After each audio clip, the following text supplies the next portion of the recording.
Harper Audio presents Flamecaster by Cinda Williams Chima. Read by Kim I. Guest.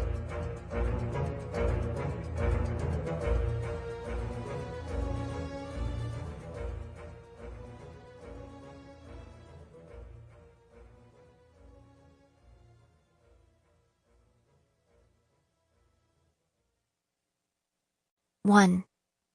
Healer. Compared to the freezing weather outside, the stable was warm and steamy, and alive with the sleepy murmurings of horses. Adrian Sulhan pulled off his fleece-lined gloves and stuffed them into his pockets. He went first to see if his father's pony, the latest in a long line of raggers, was still in his stall.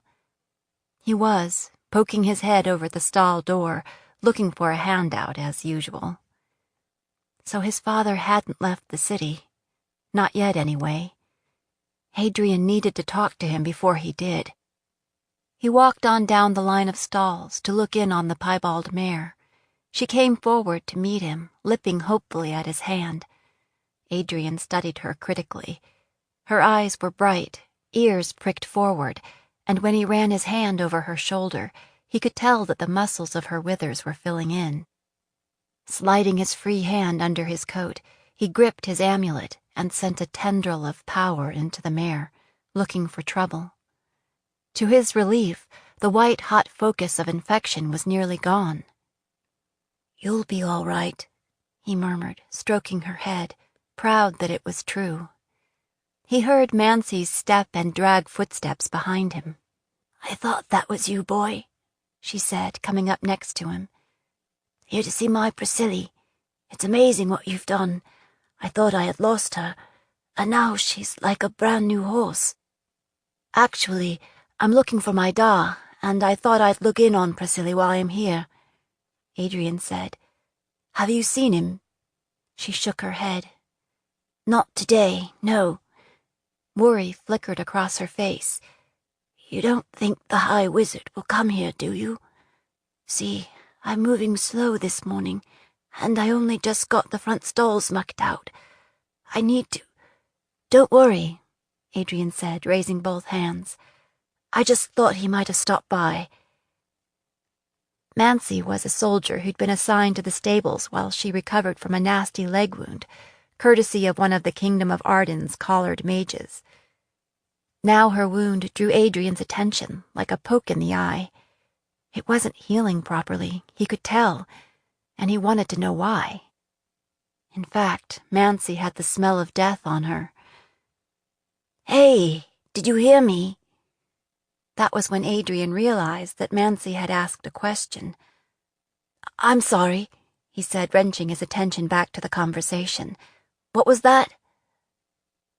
"I said, is it all right if I put her back on her regular feed?" Mancy said, a little huffily. "Oh, 2 more days of the mash, and then she can go back," he said. Grain was hard to find after a quarter-century of war. Nobody was getting fat in Fellsmarch these days. "I was telling Hughes at Westgate about you," Mancy said. "I told him you was just a littling, but you can work miracles with horses." I'm not a littling, Adrian thought. Maybe I don't have my growth, but I'm already 13. "He's got a moon-blind horse that aren't getting any better, and he asked me to ask you if you might come by and take a look." The Westgate was 2 days' ride away, and Adrian was hoping to leave town in a week. "I can't go out there right now, but I'll send over an ointment that might help," he said. He paused, clearing his throat.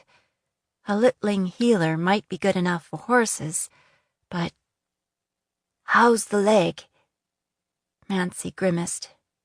"It's all right, I guess.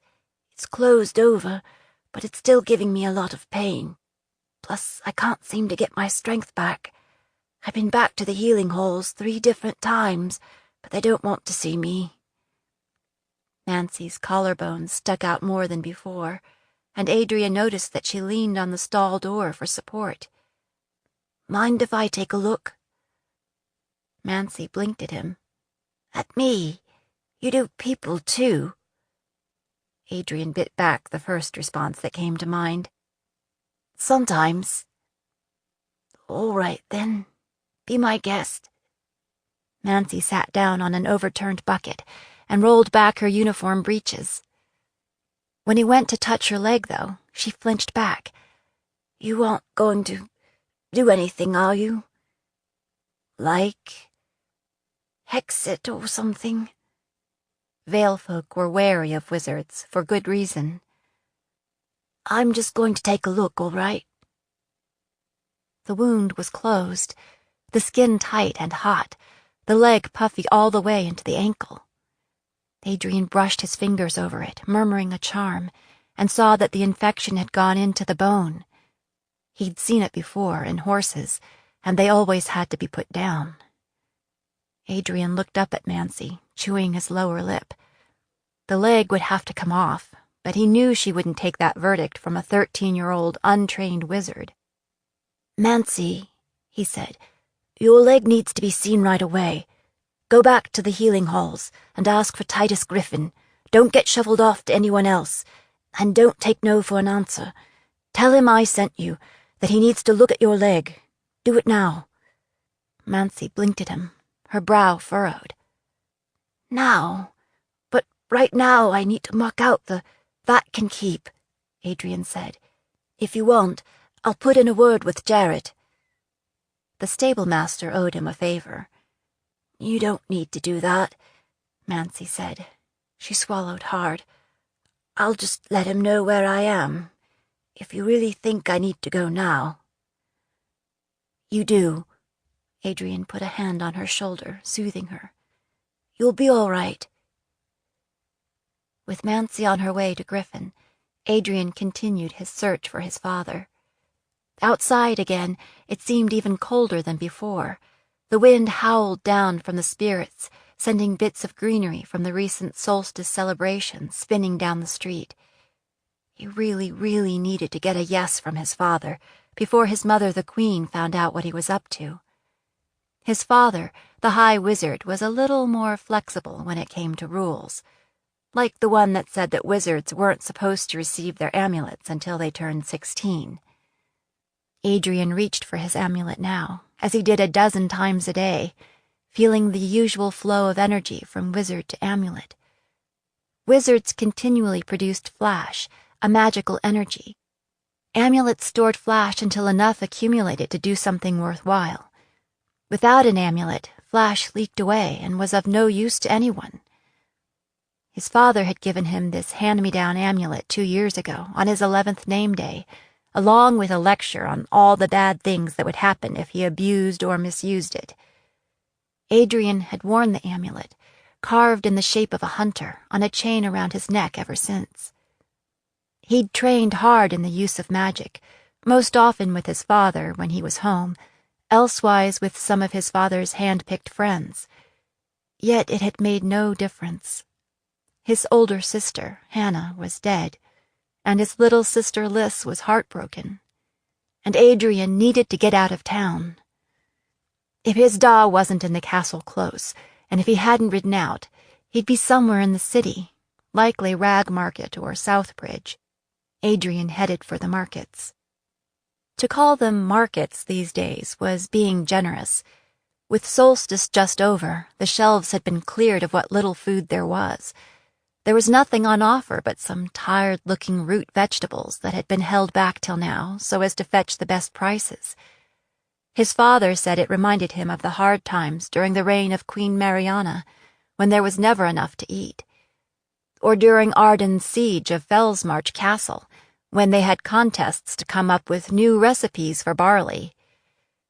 Hard times are back, Adrian thought, if they ever left.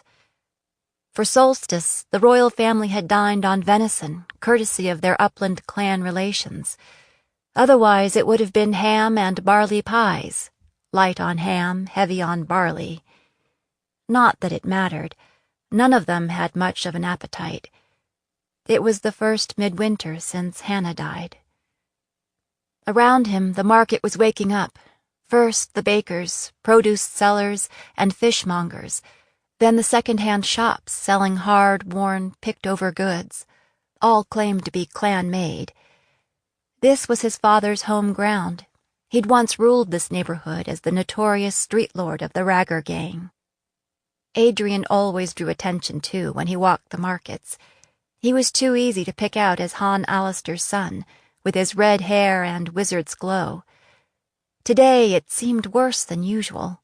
He felt the pressure of eyes upon him wherever he went, the prickle on the back of his neck that meant he was being watched. He guessed it was because he'd been in the camps in the mountains when Hannah died, and he hadn't been down to the markets since. He asked after his da in several of the market stalls. Nobody had seen him, but they all sent their good wishes for a brighter new year. Adrian had nearly given up when he walked into the flower market, where the merchants were just unpacking their wares. There was his father, his back to Adrian, bargaining with one of the vendors, a young girl in beaded demon-eye garb. His da was dressed in the nondescript clothing he wore when he walked the city streets, but there was no mistaking the broad shoulders and deceptively slouchy stance. His sword slanted across his back, which was nothing unusual in a city filled with soldiers. His hair glinted in the frail winter light, more silver than gold these days. His amulet was hidden, but he wore the aura that other wizards recognized. He was known, especially here on his home ground, as Han Cuffs Alister, the low-born hero who'd become High Wizard, the strategist who continually outfoxed the Ardenine king.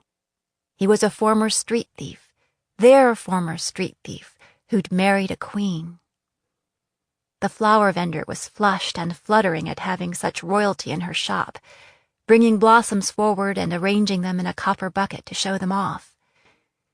Adrian edged closer, listening as his father bantered with the vendor. In the end, he chose red foxflowers, white lilies, and blue trueheart, along with a few stems of bog marigold and maiden's kiss. The girl wrapped them in paper and handed them over. When he tipped a handful of coins into her palm, she tried to give it back. "Oh, no, my lord, I couldn't. I'm so very sorry for your loss. I used to see the princess in the mountain camps sometimes. Running Wolf was always kind to me." Running Wolf was Hannah's clan name. His father closed her fingers over the money, looking her straight in the eyes. "Thank you," he said. "We all miss her, but you still need to make a living." He bowed and turned away, cloak kiting behind him. The girl looked after him, blinking back tears, clutching her hair in her fist to keep it from flying in the bone-chilling wind. That was when his father spotted Adrian lurking nearby. "Ash, this is a surprise," he said, using the nickname he favored, ASH, for Adrian Sulhan. Striding toward him, he extended the flowers. "What do you think?" he said, almost shyly. "Will your mother like them?" "That depends on how much trouble you're in," Adrian said, extracting a faint smile from his father. They both understood what the flowers were for, and why his father was in the market on this particular day. Adrian's older sister, Hanalea Anaresa, the princess heir, had died 6 months ago, at the summer solstice, in a skirmish along the border with Tamron. From the look of things, she'd been the last one standing, taking down 6 Ardenine mudbacks before she went down herself. Her bound captain, Simon Byrne, had died at her side.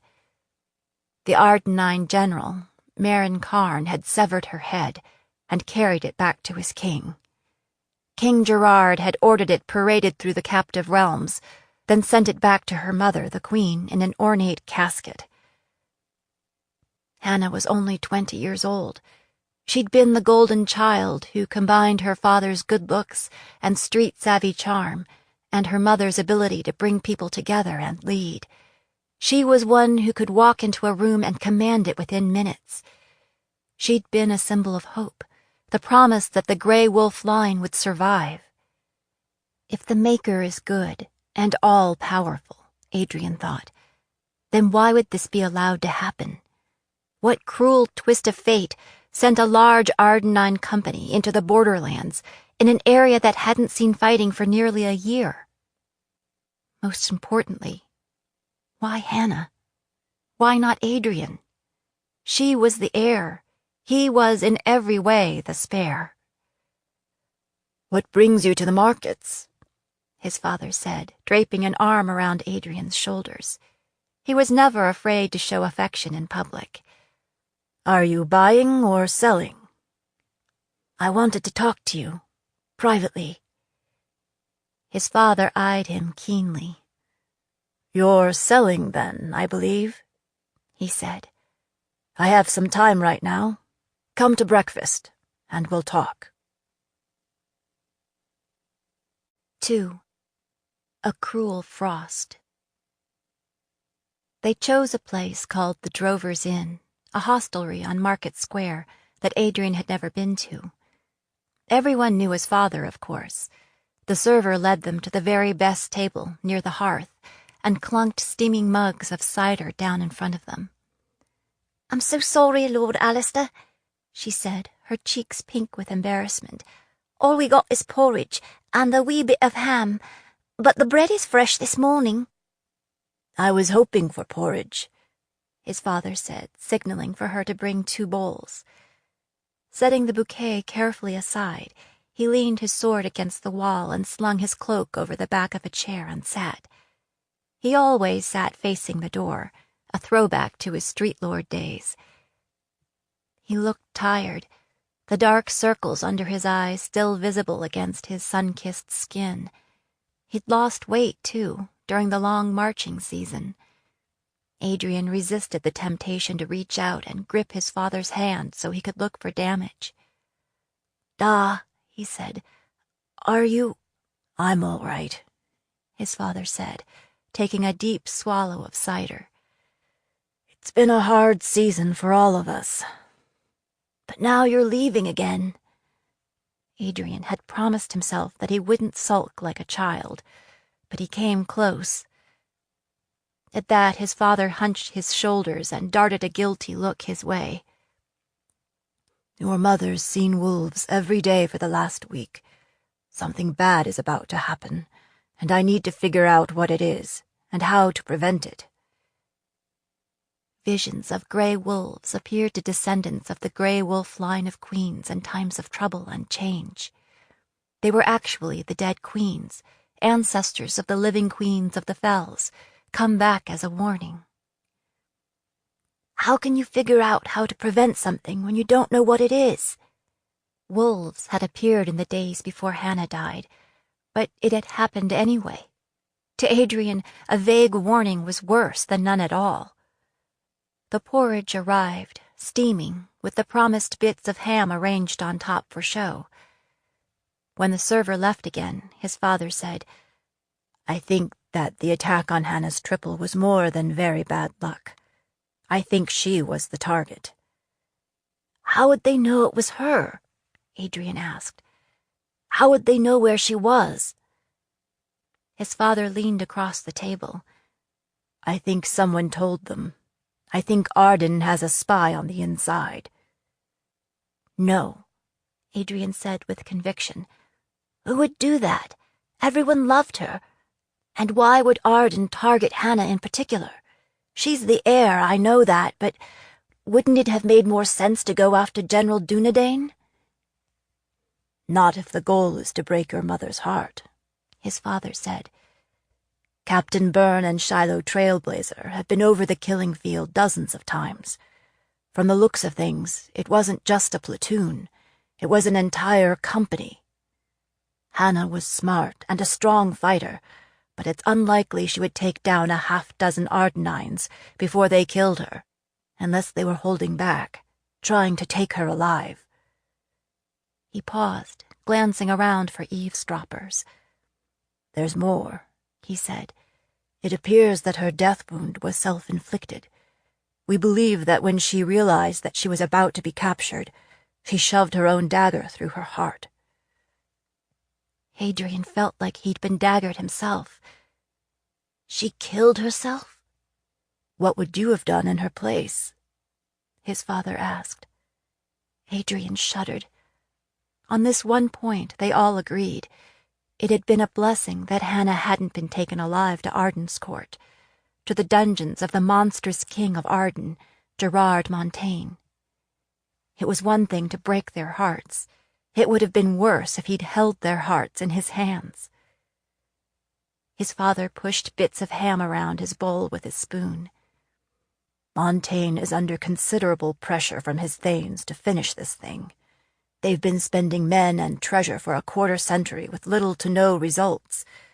Perhaps the King of Arden has hit on a new tactic, targeting the royal line, the Queen's family.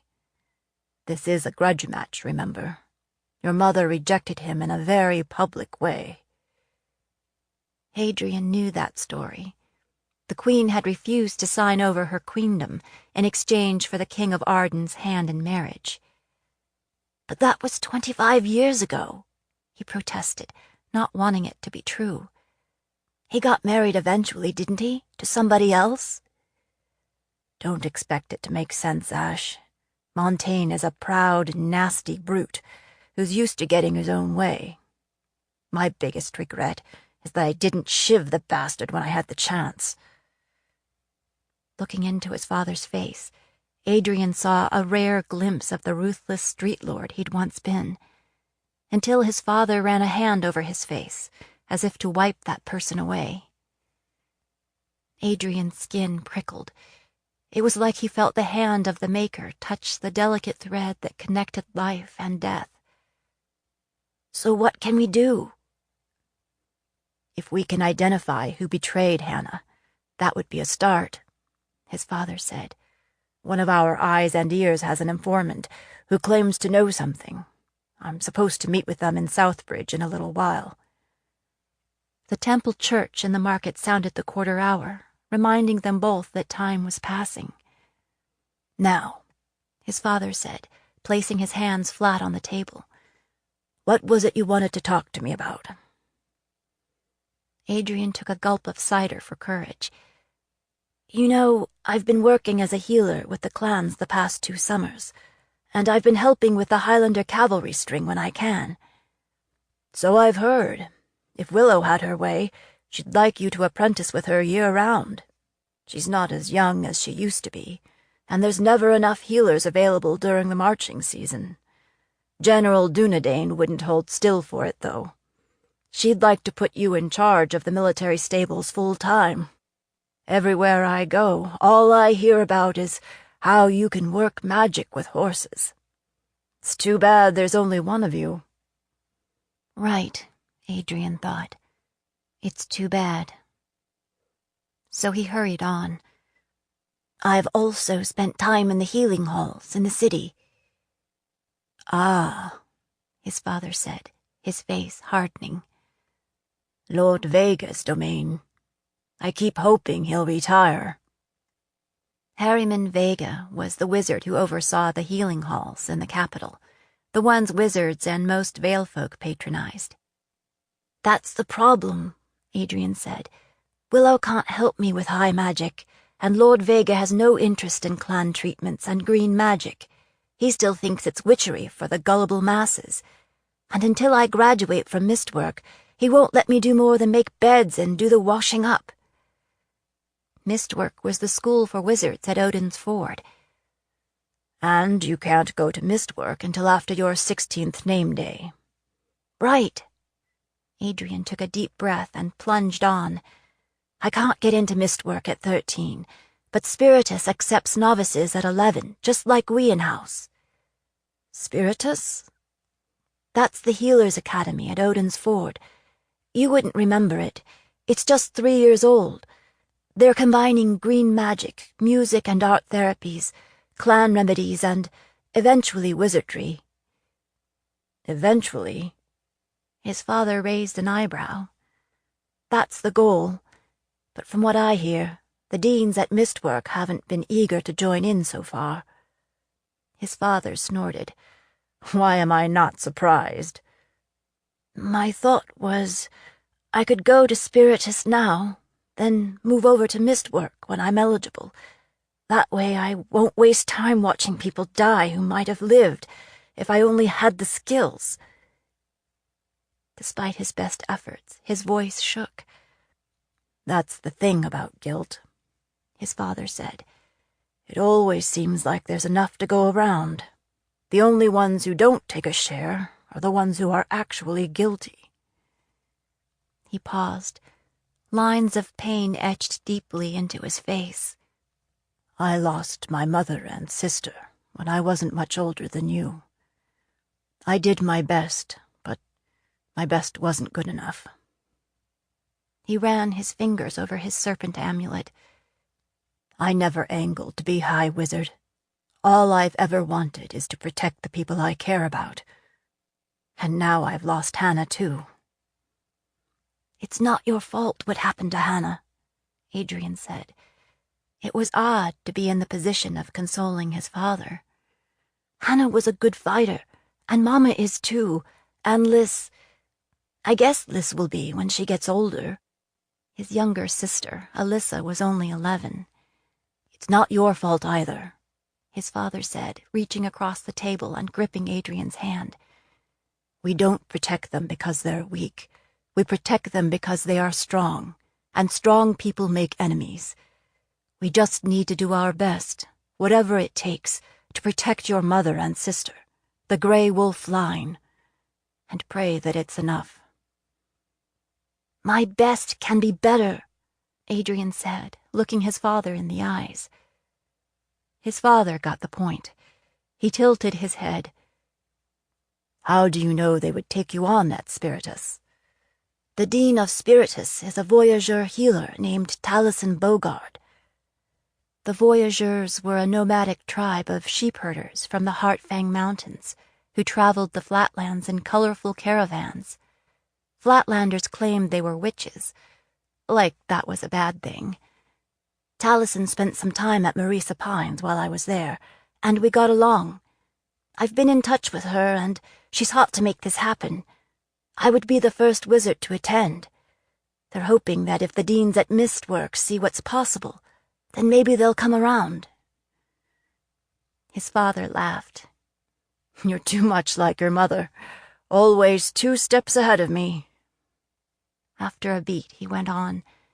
Speaking of the Queen, what does she say? Adrian cleared his throat. I haven't talked to her about it. Ah, his father said, rubbing his chin. Trying to slide in the back gate, are you? You know she won't be eager to let you out of her sight after what happened to Hannah. I was hoping you might help me persuade her. His father fiddled with the flowers, knocking a few petals loose. As you know, she's not happy with me right now. I might not be your best advocate. Maybe if we waited a bit. Taliesin's here now. She came to visit family for solstice. If I can get permission, I can go back with her. So you're in a hurry for an answer. His father looked down at his hands and picked at a scab on his knuckles. It sounds like a sensible plan, he said finally. A good use of your talents, and close to your heart. I think you should go. I'll do whatever I can to make it happen. See if you can arrange time with your mother tonight, and I'll be there, ready to deploy my meager weapons in your defense. Thank you, Adrian said simply. He knew his Da would understand. He somehow always did. The bells bonged out the hour. I'd better go, his father said. It's already 10, and I don't want to be late. I'll see you tonight. He swept his cloak around his shoulders, strapped on his baldric, and slid his sword into place. Every eye in the room followed him as he went out the door. Adrian gazed after him, his gut in turmoil. His father's theory about Hannah had unsettled him. What if it were true? He'd thought of her death as tragic bad luck, a matter of being in the wrong place at the wrong time, part of the senseless carnage of the war. But now, there was something he was missing, some pattern that he wasn't seeing. Hannah had died at midsummer, an event the wolves foretold. Now it was midwinter, and the wolves were back, and his father was heading to a meeting with an unknown informant. His father's words came back to him. Perhaps the King of Arden had hit on a new tactic. No. Oh no. Da! Lurching to his feet, Adrian careened out the door of the tavern. Breathlessly, he scanned the market square, but he didn't see his father. Which street would he take to Southbridge? Since he was late, he'd probably take the most direct path, down the way of the Queens to the river. Fighting through the market day crowds, Adrian turned onto the way and ran, dodging carriages and families out for a stroll. The cobbled pavement was perilous and layered with snow and ice. It was like one of those dreams, when you try to run and your feet seem to be glued to the ground. Several times he nearly fell, and once he was nearly run down by a teamster who swore at him as he streaked past. Now he was almost to the river, and he still didn't see his father. If he'd turned off into one of the side streets or alleys, Adrian would never find him in time. When Adrian finally spotted him, far ahead, he was nearly to the bridge, the bouquet of flowers still in his hand. Adrian put on speed, already working on what he would say. "I know you're street savvy and all, but I think you're walking into a trap." He was so focused on his father that he scarcely resisted when somebody grabbed him from behind and clapped a hand over his mouth. His attacker pulled a hood over his head and began dragging him backward. Adrian could feel magic buzzing into him, no doubt an immobilization charm. But Adrian was wearing a clan talisman alongside his amulet, a pendant that absorbed attack magic. He pretended to go limp, and when his captor adjusted his grip, Adrian came up off the balls of his feet, hearing a crunch and a screech of pain as his head smashed into cartilage.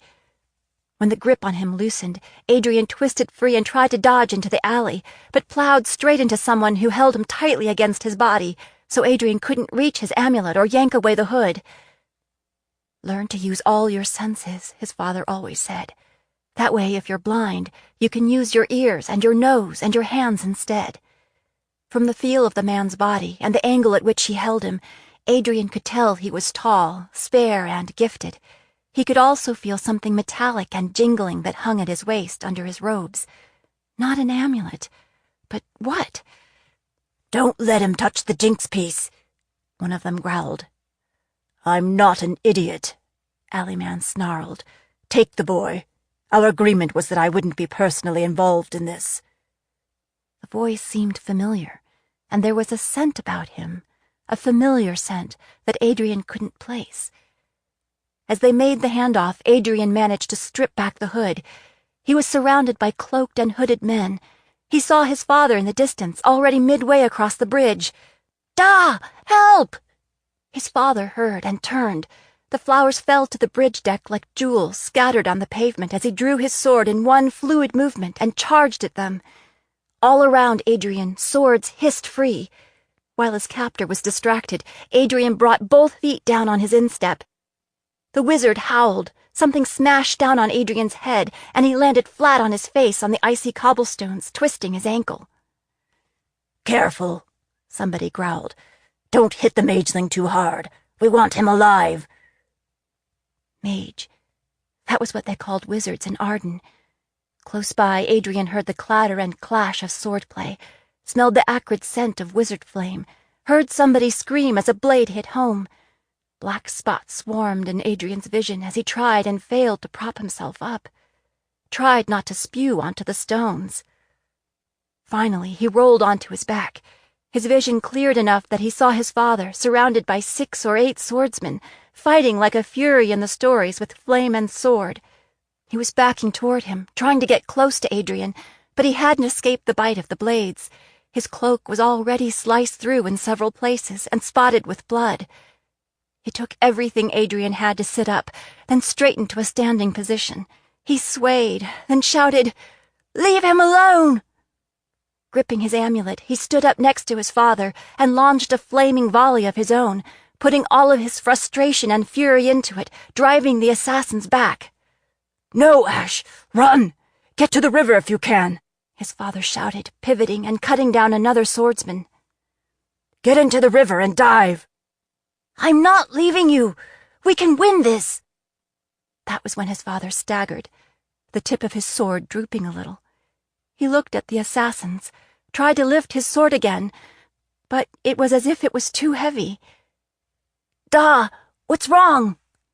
Adrian stepped in closer, but his father shook his head, reached for his amulet, then dropped his hand away, swearing softly. His body shuddered, and despite the cold, a sheen of sweat gilded his face. That's when Adrian knew. It was poison. His father was poisoned. He followed his father's gaze and saw that the assassin's blades were stained blue-gray with it. His father stumbled to his knees, his sword clattering free on the stones. His face was pale, as if the blood were called to other places. "That one's done," the leader said. He pointed at Adrian with his poison-daubed blade. "Bring the mageling and let's go." Howling with rage, Adrian turned and charged toward the assassins, sending a deluge of flame out ahead. But somehow his father tripped him, and he went down hard on his face in the snow. His father crawled forward and covered his body with his own. He felt warm breath in his ear. "Lay still," he said. "Play dead. Bide some time. The bluejackets will come. These ones will run. They don't want to be caught and questioned." Adrian struggled to get up, but his father had him pinned. He heard what sounded like an army of running feet and somebody shouting, "The High Wizard! The bastards have killed the High Wizard!" A mob of people hurtled past. Adrian heard screams and blows landing, shouts of rage and despair. Finally wriggling free, he gripped his amulet with one hand, pressing the other hand into his father's chest. He sent power in, seeking to isolate the poison. But it was everywhere, and already the spark of life was all but extinguished. He ripped his father's cloak and shirt away, exposing wounds that should have been minor. He sent Flash in directly, desperately trying to draw the poison out. It hit him like a runaway cart, and he reeled back. "Don't," his father whispered, twisting away from Adrian's hand. "You don't want to risk it. You're not strong enough on your own. Wait for help." Adrian understood. Wizard healers took on the ailments of their patients, and so healing a gravely sick patient was always risky, even more so for someone who didn't know what he was doing. But there would be no waiting, because waiting meant that his father would die. "I'm going to save you," Adrian growled. "I don't care what it costs. You're important. You need to live." "Ash, please listen. I have been saved so many times," his father said. "First your mother saved me, and then you and your sisters. I'm not the one who needs saving now." His body shuddered again. "Save yourself and the line. Your mother will take this hard, and she's had enough grief in her life already. Tell her that having her, that being with her, that loving her, it was worth it. It was worth it. Will you tell her that?" "No!" Adrian cried. "You can tell her yourself. I'm not letting you go." "Sometimes you have to let go." His father took both his hands and closed them over the serpent amulet. "This is yours. I want you to go to Odin's Ford and learn how to use it." And then he was gone, the spiritist departing like a whisper on the wind, or a gray wolf on the snow. And with it, Adrian's childhood. A fierce anger ignited inside him, mingled with guilt and pain. His father had survived a lifetime of fighting, until Adrian lured him into a fight he couldn't win. He'd failed him in every way possible. He bowed his head over their joined hands and prayed to whatever God was listening. Take me instead. Spare him, please." The gods, it seemed, were occupied elsewhere. Adrian was no use in a fight. and he was no use as a healer. He was no use to anyone. He couldn't bear the thought of facing his mother and sister and telling them what had happened. How could he live in a world that claimed the good and left the bad alone? He lifted the serpent amulet from around his father's neck and hung it around his own. He didn't much care where he went, as long as it was away from there. So he ran, limping badly, until he lost himself in the tangle of streets. 3. Riley. The day Jenna's friend Riley died began as they all did, at 3 a.m, with the long, bone-jarring ride up the mountain to the mine. It was sleeting when Jenna trudged up the hill to the pickup place, so she was shivering and soaked through by the time she got there. The wagon was waiting, the horses steaming and stomping in the cold, the driver yelling at her to hurry up. He didn't want to get fined for being late. Jenna shook off the ice as best she could and climbed in, squeezing in next to Riley as the wagon lurched into motion. She always sat next to Riley if there was room, with little Maggie on her other side. He'd put his arm around their shoulders, their bodies pressed tight together. That way, they'd all three stay warm, and she could sleep, which made the workday seem shorter. On the way home, if they could stay awake, she and Riley would talk about what they wanted to be when they grew up, even though Riley was 15 and already grown, and Jenna 12 and nearly grown. They'd made a pact that they would get out of the mines one day. Today, Riley had this smug look on his face, like he was hiding a great big secret. As soon as Jenna got settled, he draped a bright red cloak over the two of them, pulling it up over their heads to keep off the sleet. The cloak smelled of wet sheep, and it was scratchy, but it was big enough to cover them both, even leaving a corner for Maggie, and it was rum warm. Jenna fingered the wool, snuggling down inside it. "Riley, where'd you get such a fine cloak?" "There was an explosion at the ironworks 2 days ago, and 3 of the colliers was killed, so the foreman, he gave me one of their cloaks." "You got a cloak off a dead man?" Jenna stared at him, horrified. Riley shrugged. "He won't be needing it." But that's bad luck," Jenna said. "Everybody knows that." "Me, I think it's good luck, 'cause we're warmer for it. Also 'cause it's like a cave to hide in." He leaned close, his lashy brown eyes meeting hers. She knew he wanted to kiss her. He'd done it before, but was a little shy with Maggie there.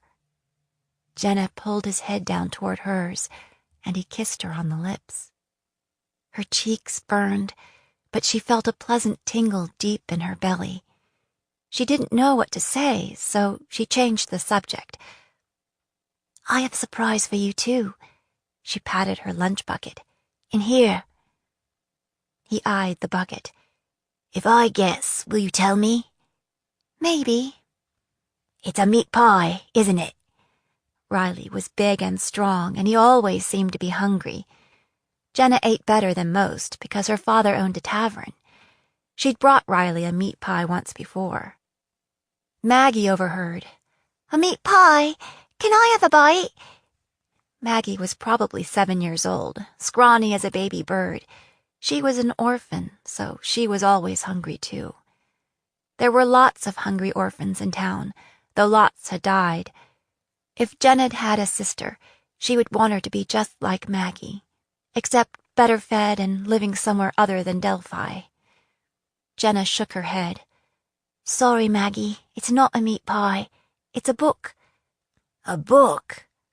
Riley looked away and cleared his throat. "But you know I can't read. I'm fixin' to learn, but—" "I'll teach you," Jenna said. "I'll read it to you on the way home." "You will?" Riley's eyes widened. "Can I listen too?" Maggie said. "You tell the best stories." Jenna nodded. "You can listen. And here." Digging in her pocket, she pulled out a small, wrinkled apple and handed it to Maggie. I found this on my way up to the ride. You can eat it now or save it for the midday. Maggie had already bitten into it. She knew better than to save things for later. The juice ran down her chin, making trails in the dirt on her face. Once she'd finished the apple, she tossed the core and snuggled down to sleep, her head in Jenna's lap. Jenna stroked her hair, working out some of the tangles. Most of my stories come from books, Jenna said to Riley. I used to read all the time before I went into the mines. My dad taught me how. I liked to pretend I was one of the characters. Riley wrapped their cloak tighter to keep out the wet and looked over the packed-in bodies around them. He blotted rain from the end of his nose with his sleeve. Riley was usually a cheerful sort, but on this morning he seemed a little downcast. Maybe because the bosses were working him harder than anybody else. If I was a character in a book, I'd want to be in a different story. You will be, Jenna said, leaning closer so she could speak into his ear. You can be in my story. And then, for reasons she couldn't explain, she leaned toward him and shared the secret she'd kept forever. See, I'm mage-marked. Mage-marked? His eyebrows came together. What's that? Shh, she said, clapping her hand over his mouth and glaring around the packed wagon. From what she could tell, everyone else was asleep. It was amazing how alone you could be in the middle of a crowd. Nobody can know. She took his hand and placed it over the raised emblem on the back of her neck, the spider web of metal, the smooth stone at the center. His eyes widened as he brushed his fingers over the surface. What's it mean? He whispered. It means I'm powerful. Well, Riley said, swallowing hard, maybe you are, but I don't have a mark. Jenna was instantly sorry she'd brought the whole thing up. She'd kept it to herself for this long. Why had she chosen to blurt it out now? That doesn't matter, she said. We are chosen, you and I. We'll write our own story, you'll see. Putting her hands on Riley's shoulders, she looked into his eyes. When I look at a person, I can see who they really are. You can't, Riley said. I can. That was a stretcher. She'd see pictures or hear fragments was all, but it wasn't easy figuring out what they meant. Sometimes it was the person as they were, only clearer, truer, like when somebody lets their guard down. And sometimes it was the person they were going to be. Other people she knew by their scent. For instance, Riley smelled of sweat and hard work and kindness and honesty. Who am I? Riley asked, lifting his chin and striking a pose. Jenna stared at him. She saw him just as he was. Beyond that, nothing at all. What? What is it? Riley swiped at his face like he was afraid it was dirty. Why, Riley, I think you're going to be a king, Jenna said finally. A king? What do you mean? I keep seeing you, and a crown, and a sword. That must mean you're meant for great things, right? She leaned in close and whispered, In our story, the King of Arden gets eaten by wolves in Chapter 1. Riley laughed softly, but he still looked around to make sure nobody could overhear. For now, I'd be glad to hear the story you brought. It'll give me something to look forward to while we're down in the mine. He sighed. I wish it was the end of the day right now. But it wasn't the end of the day. They were just pulling up in front of the No. 2 mine, which meant that the end of the day was 12 hours away. They called it the No. 2 because a year ago there'd been an explosion at the No. 1 mine that buried the entrance under tons of rubble, shutting it down. The colliers said it was fire damp, the explosive gas that built up in the mine. The Ardenine bosses claimed it was sabotage because it happened at change of shift, when there were few miners underground. The King of Arden was furious when he heard, because he needed coal and steel to put weapons into the hands of his army. So they cut a new shaft into the mountain. Most of the able-bodied men and women in Delphi had been forced into the mines already, so King Gerard issued orders to herd up every littling in Delphi and send them into the mines to make up for lost time. That was a year ago. The youngest litlings died the first month. They'd be carried from the mine at the end of each shift, piled in a wagon and driven back down to town so their parents could claim them. Jenna was just 11 when she went into the mine, but she was wiry and strong and healthier than most. Plus, she was too stubborn to die and leave her da all alone. "Keep your head down now," Jenna said when they parted at the crossroads at the bottom of the shaft. "Keep your head down," Riley said back. It was a ritual with them, like a charm of protection before he trudged off toward the deepest part of the mine. More and more they'd put him on the coalface as a hewer, digging with a pick and shovel with the other men. By the end of the day, he was so tired that he slept all the way home. He'd been in the mines for 3 years. He'd started when he was a 12-year, being big even then. The more often he worked the coalface, the more he coughed. When Jenna first went into the mine, Riley was a hurrier.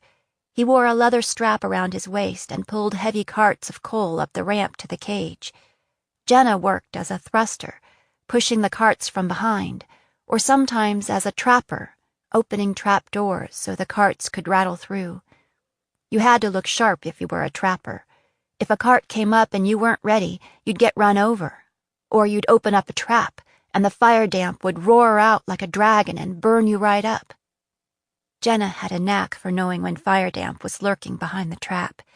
It was like she could feel the seething heat of it, her heart beating with the pulse of the flame. Once she pulled Maggie off right as she was about to open the trap. One of the bosses swung his club at her for slowing down production. Then he opened the trap and was charred to a crisp. People liked to work with Riley because he was so strong that it made it easy on the thrusters, and he was always careful of the trappers, especially at the end of the shift when everyone was tired. Riley also had a way of getting between the bosses and the litlings when they were handing out beatings, and showing up when this particular wormy-lipped guard tried to drag a little girl into a side tunnel. He didn't say anything. He'd just be there until the guard let her go. The bosses didn't like Riley because of what he said and did, and because the other miners looked up to him, even though he was only 15. Jenna was sorry that Riley was in the mine. At the same time, having him there made her life bearable. When the end of the shift finally came, they rode up in the cage together, holding hands. They walked out into the twilight, blinking like cave creatures, joining a jostling crowd of miners just outside. The wagons were not lined up as usual, but had been pulled over to one side. A tented pavilion had been set up a short distance from the mine, and the red hawk of Arden flew from the tent poles. There were armed soldiers everywhere, surrounding the pavilion and keeping a close watch on the collected miners. The soldiers wore black coats marked with the red hawk, too. The usual name for them was blackbirds. "What's going on?" Riley asked Britt Fletcher, who always seemed to know.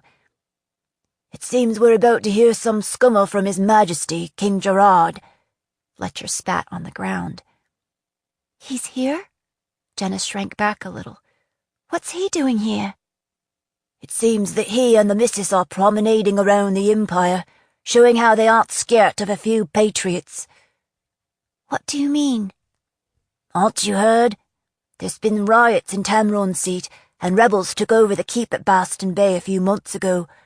Didn't hold it long, but still. Word is that some of the Thanes is getting restless, 'cause they're tired of war." Fletcher smiled, like he approved. "Shh," Riley said, glancing around. "Somebody might hear." Fletcher made no secret that he hated the King of Arden. Some whispered that he was an actual patriot, one of those who fought back against the king and his Blackbird guards. His family had died when Arden took the city, so he didn't have a lot to lose. He was old, near to 40, some said, so he'd be dead before long anyway. That must be him, Jenna murmured, pointing. A small group of people had emerged from the pavilion amid a crowd of soldiers. Jenna recognized Delphi's greasy mayor, Willett Peters, along with Ned Shively, the big boss at the mine. Swiving Shively, the miners called him. With them was a finely dressed pair. It was hard to get a good look from that distance. Let's move up closer, Jenna said, thinking it might be her one chance to see a king or a queen in person. I don't think that's a good idea, Riley began, but she was already sliding through the crowd to the front so she could get a better view. Still murmuring protests, Riley followed after her, pulling his new red cloak closer around himself. Now at the front, Jenna got a good look at the king. He was a narrow man of medium height, with nearly colorless blue eyes and a thin, cruel mouth. He wore a slate-gray velvet jacket with a fine blue cape over top, already spotted from the sleet. The wind that blew down out of the mountains ruffled his mouse-brown hair. The woman with him was taller than the king, but she hunched down a little, maybe so people wouldn't notice. She looked to be a foreigner, with her tawny skin and brown eyes, and a mouth as full as the king's was stingy. She wore a pale yellow dress with a white fur wrap, yellow silk slippers, and white gloves. "Who's that lady?" Maggie asked Fletcher, pointing. She'd wormed her way up front, too. "That's Queen Marina, poor thing," Fletcher said. "She was a princess in Tamron, daughter of the king. Gerard murdered her whole family, took over the kingdom and married her." "She's beautiful," Maggie whispered. Fletcher snorted. "Did you ever see anything like it? Little fancy shoes and white gloves in Delphi? They won't be white for long." The King of Arden moved to the front of the pavilion, his queen a foot behind him, and looked down at the collected miners. "Miners of Delphi," he said in a carrying voice. "Queen Marina and I have come north to thank you for your hard work this past year. I know it hasn't always been easy, but I'm pleased to announce that coal and steel production is at an all-time high." Mayor Peters and Boss Shively clapped like mad, but the miners just stood in stony silence. "Now is not the time to pull back, however," the king said. "Indeed, we must redouble our efforts to put weapons into the hands of our soldiers. I have advised Mayor Peters and Master Shively that production goals for next year will be increased by 10%. This was met by a rumble of protest. The queen looked from the miners to the king, frowning and biting her lower lip, as if this was bad news to her too. Then her face went back to blank. "I know this is an ambitious goal, but with St. Malthus's help, we will defeat the Witch Queen in the north and bring peace and prosperity to the Empire." Nobody in Delphi looked for much help from St. Malthus. Although Arden had sent Malthusian missionaries into Delphi, they hadn't made much headway in converting people to the state church. "How about you send old St. Malthus down into the mine?" somebody shouted. "We could use the help." The soldiers moved forward, scanning the crowd, trying to identify whoever had spoken up. Meanwhile, the queen knelt at the edge of the stage to speak to Maggie. Jenna was right there, so she heard everything that was said. "I have a little girl at home," the queen said softly in common. "Only she's younger than you. Her name is Madeleine." Maggie looked up at her, her eyes a startling blue in her coal-smirched face. She reached out her hand as if to touch the queen's dress, then jerked it back as if realizing that her grubby hand wouldn't do the queen's dress any good. The queen didn't seem worried. "What's your name?" she said. "Maggie." "Do your mommy and daddy work in the mine?" she asked. "No, Maggie said, looking puzzled. They're dead. She jabbed a thumb into her chest. "I work in the mine since I was 6. The Queen reared back as if she'd been slapped, her eyes widening with horror. "Oh, no," she whispered, shaking her head. "You must be mistaken." But the Queen must have seen that Maggie was telling the truth, because she took a quick look over her shoulder to see where the king was. Jenna looked too, just in time to see an object fly through the air and splat at Gerard's feet, splattering his clothing all the way to his waist. Jenna knew right away what it was: steaming dung, dropped by the horses that pulled the coal wagons. She had to pick her way around it on a daily basis. "Scummer," Fletcher muttered. "They'll be hell to pay now. If they was going to do anything, they should have gone ahead and shot 'em, and done us all some good." Jenna took a step away from him. Fletcher was like a plague you might catch if you got too close. Things moved fast after that. Black-jacketed guards closed in around the king, leaving the Queen on her own at the edge of the stage until 2 soldiers hustled her to safety. Other blackbirds formed a ring around the gathered miners, so none of them could slip away. Shively's club-wielding thugs swarmed to the front of the stage.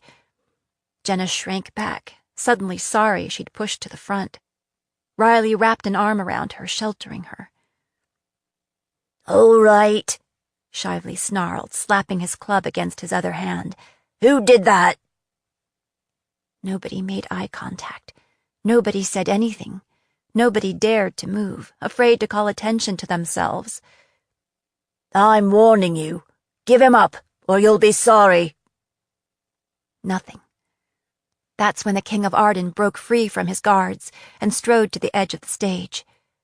"These people have no imagination, Shively," the king said, his voice like melted ice. "You have to make the consequences very clear." As he spoke the last word, he reached down, gripped Maggie by the arm, and hauled her up onto the stage. Wrapping one arm around her, he lifted her up high while she wriggled and whimpered in fear. "Now, the guilty party had better step forward, or I'll kill the ratling." Everyone stood and stared at the King of Arden and the struggling Maggie, frozen with shock. Jenna wanted to turn away, but she couldn't. It was like she was hypnotized, like the king had cast some kind of monstrous spell. "Your Majesty, please, have mercy. She's just a child." The Queen lunged toward him, but the blackbirds grabbed her arms, holding her fast. Maybe the dung thrower would have stepped forward, but the king didn't give him much of a chance. With a quick, vicious move, he snapped Maggie's neck. Tossing the small body aside, Gerard looked out across the crowd. "Let's just keep doing this, shall we, until somebody confesses. Now then, who's next?" 4. Patriot. Jenna couldn't remember deciding to kill the King of Arden. It was like everybody else was frozen, even the blackbirds, and she was moving. Before she put 2 thoughts together, she had vaulted up and over the edge of the stage and smashed right into him, putting him flat on his back. Looking down into his startled eyes, she rammed her fist into his blue-blood nose, wishing it was a knife between the ribs instead. The king's royal nose spouted blood like a fountain.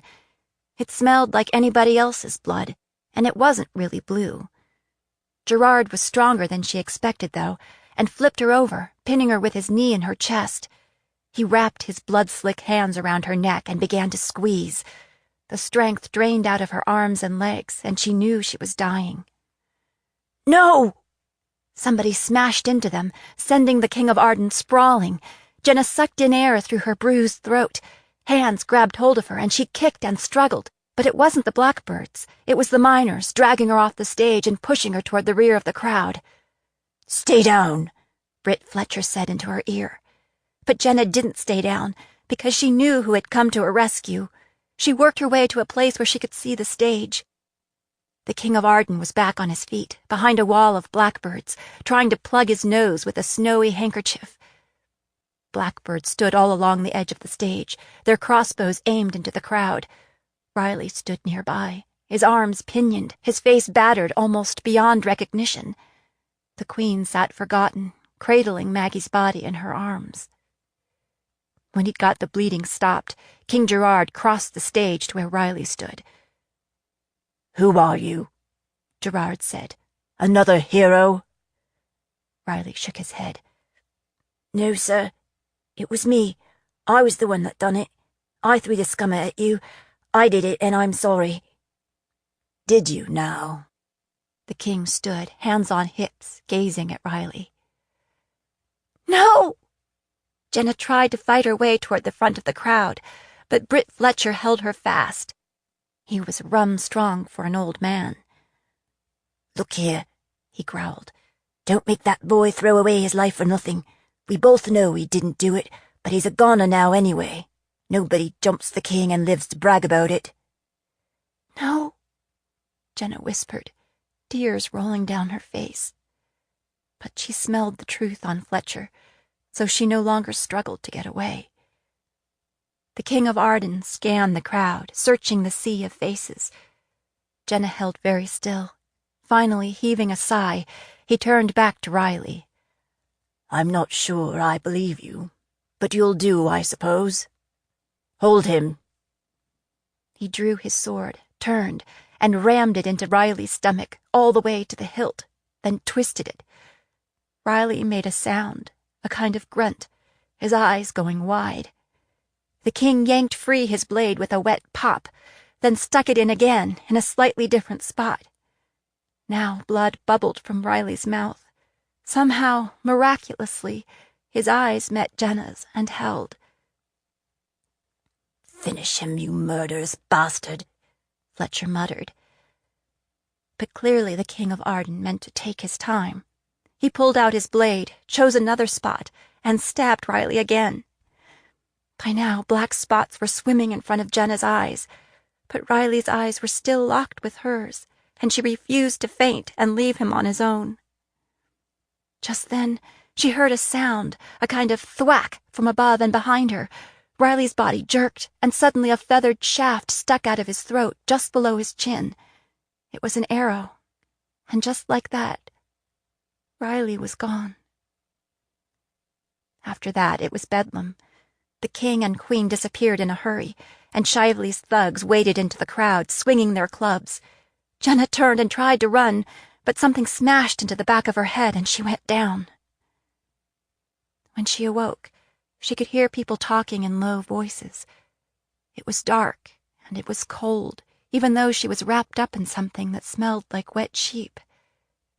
It was Riley's cloak. She rubbed the fabric against her cheek, sniffling, her shoulders shaking with sobs. Her head hurt like fury, but her heart hurt even more, being broken. She sat up, put her feet down. Loose rock shifted under her feet. "You're awake," somebody said in a gruff voice. "Good. I thought maybe you was out for keeps." It was Britt Fletcher. He set an oil lamp on the floor next to the bench she was lying on and thrust a steaming mug at her. It was barley coffee laced with something that just about lifted her scalp right off her head. Jenna drank it all. Fletcher watched her, his eyebrows lifting higher and higher until she clunked the cup down. "You're a tough scrapper, aren't you?" He rubbed his chin. "How old are you? 10? 12. She looked around, stone as far as she could see in the flickering light from the lamp. "Are we in the mine?" "Sort of. We're in the old number 1. We've dug out some of the tunnels so's we can get in and out." "Why?" "Makes a good hiding place, don't it?" "For who?" Fletcher snorted. "You, for one." "What day is it? What's happened?" "It's the day after the king's visit. He's already hightailed it back to the city." And how many are dead?" "That's the thing. They can't afford to kill too many of us, 'cause they need us to work the mines. There's just 4 dead, counting Riley and little Maggie. 4 too many. 5 counting you." "Me?" Jenna's hand closed on a large rock. "What do you mean?" Fletcher snorted. He sure snorted a lot. "Don't look at me like that. I aren't going to hurt you. What I mean is, as far as anyone knows, you're dead. You was killed in the riot." "I'm dead?" She thought of her Da, with his care-lined face and haunted eyes. "But what about my Da?" "We got word to him that you're safe. So, you have a choice. Would you rather stay dead and leave town, or go back and take your chances?" He held up a hand. "Before you decide, you should know that the king aren't forgot about you. The Blackbirds is looking for you on the quiet, asking questions, trying to find out who you are. Nobody knows nothing, of course." Jenna's middle hardened like iron slag. "Delphi is my home. I'm not going to leave my Da behind." "Wouldn't he go with you, to save your life?" "He'd have to leave the inn behind," Jenna said. "It's not that easy to make a living these days. He's too old to start over. I don't want to ask him to do that." Fletcher sighed. "I figured you'd say that. What if you come back as somebody else, somebody brand new to town, with a different name?" Jenna thought about it. Could she really pull it off? She'd always liked pretending to be somebody else. "I knew it's a risk if you're found out," Fletcher said. "I just don't want that boy Riley to have died for nothing." Me neither, Jenna thought, her fingers finding the raised emblem on the back of her neck.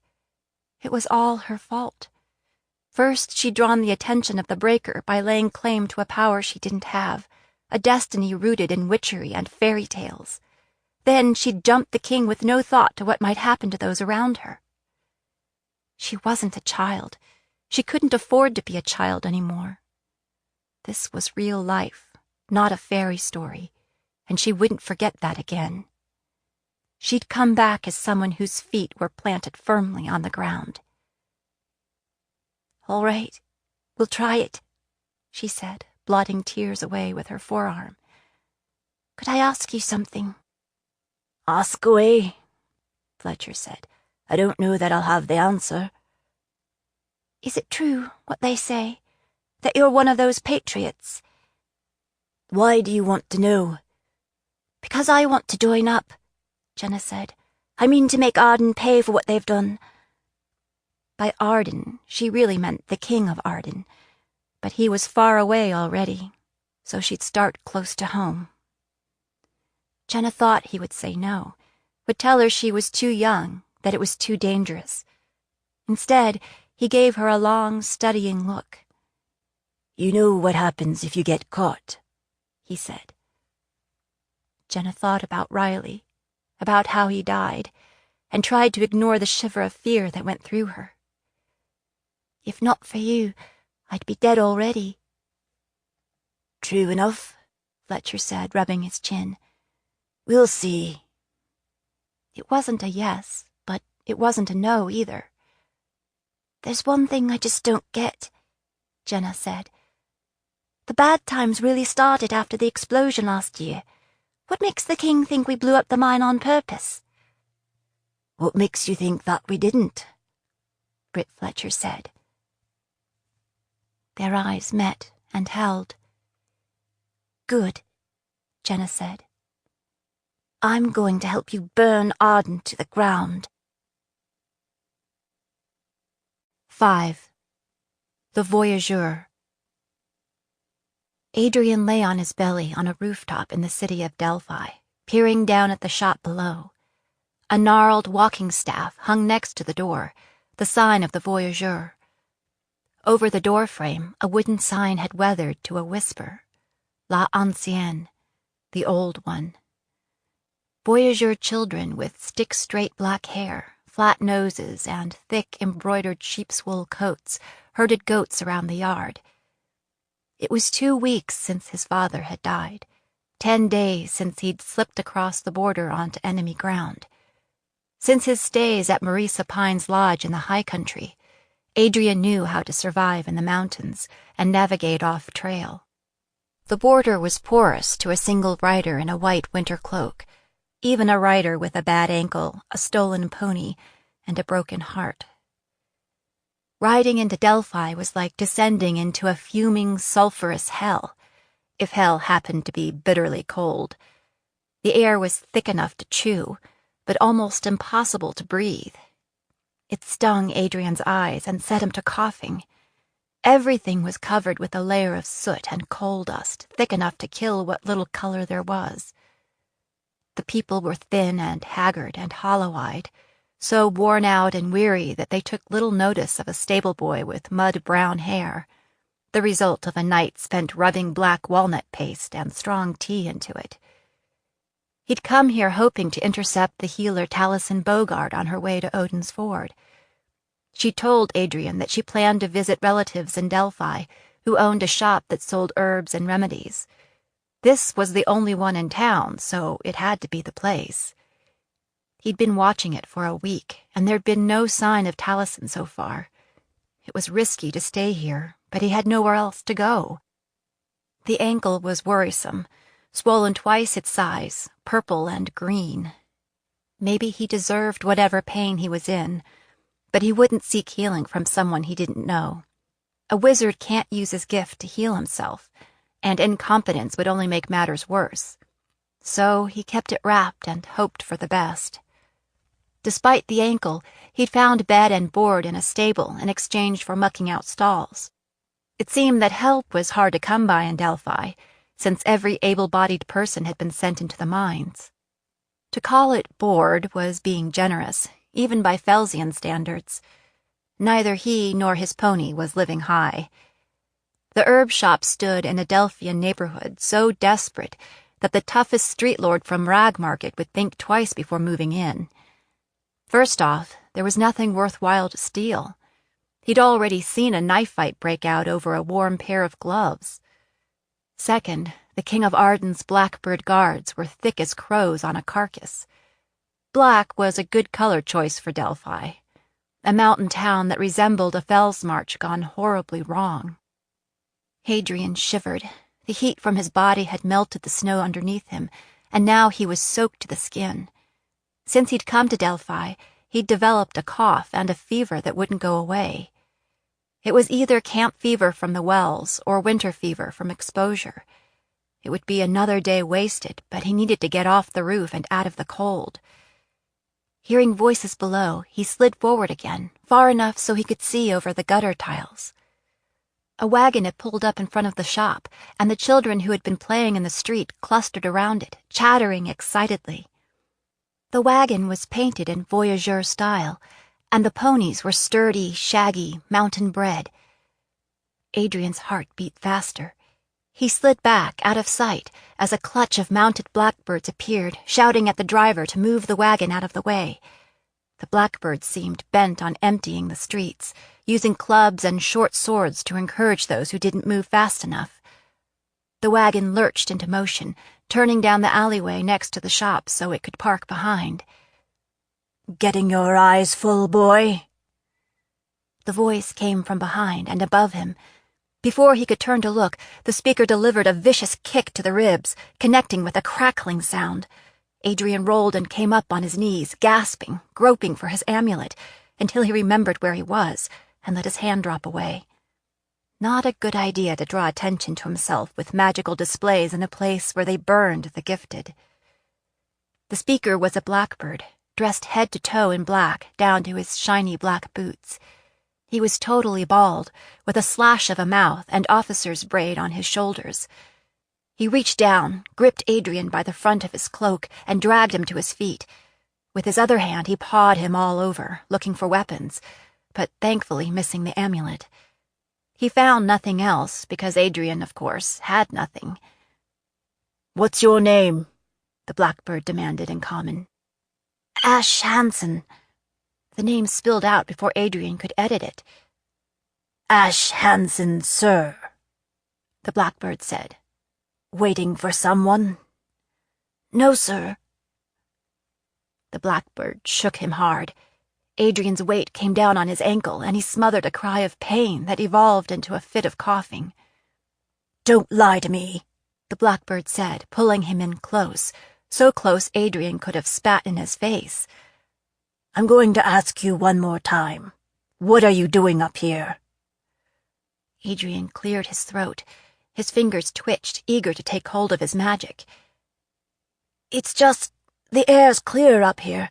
I've got this awful cough, and lately it's all blood. Adrian coughed into his sleeve, then extended it for the blackbird's inspection. See? The blackbird recoiled from the offer. Keep your distance, you consumptive Delphian whelpling. If you lot didn't live like vermin, you wouldn't catch the fever. I want you down off this roof and away from here, now. He roared, giving Adrian a push. If I see you again, I won't be so gracious. Yes, sir, Adrian said, backing away. Thank you, sir. Back on the ground, Adrian circled around in back of the voyageur's shop. He needed to get out of sight, but he didn't want to leave and come back and find the wagon gone. The rear courtyard was deserted, the wagon's owner having gone inside. He boosted himself up and into the bed of the wagon. It was a typical vagabond wagon, with a pallet in the front corner and cooking pots hanging from hooks. It was lined floor to ceiling with bins and containers of goods. Adrian knew he was in the right place when he breathed in the familiar scents of ginger and sage and peppermint. It brought back memories of nights in the upland lodges, Willow and Taliesin telling stories, their faces bronzed by firelight and inscribed by time and wisdom. Bunches of herbs hung from the ceiling, black cohosh and blessed thistle and mistletoe. Jars and bottles were jammed into net bags on all sides. It was an apothecary on wheels. Many of the containers were marked, but he didn't know what the marks meant. He began opening bins and jars, sniffing the contents, kindling light on the tips of his fingers in order to see. Finally, he found it, in the back corner, hidden behind 2 rows of bins. As soon as he sniffed it, he recognized the potent odor of death. Geddon weed, insurance against an uncertain future. Emptying peppercorns out of a cloth bag, he scooped a few tablespoons of weed into it and slipped it into his breeches pocket. Adrian knew he should leave and find some less compromising place to wait and watch, but this bit of thievery had exhausted him. He was shaking with chills and knew that his fever was rising again. He scrounged around until he found a packet of willow bark and a tin cup. Scooping the cleanest snow he could find into the cup, he melted it with flash from his hands until the water was steaming. Dirty or not, it was likely to be safer than water from the wells. Back in the wagon, he steeped the willow bark into a murky tea and drank it down. Still shivering, he found the pile of blankets and crawled underneath, planning to rest a bit until the willow bark took hold.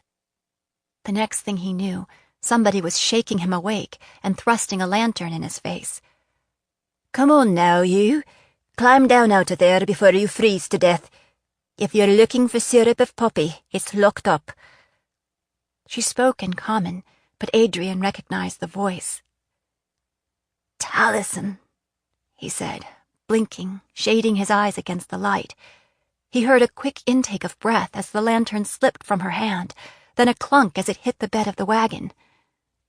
Taliesin usually didn't startle easily, but now she stared at him like she'd seen a ghost. Blood and demons, she whispered. Mageling? It's me, Adrian said. What are you doing here?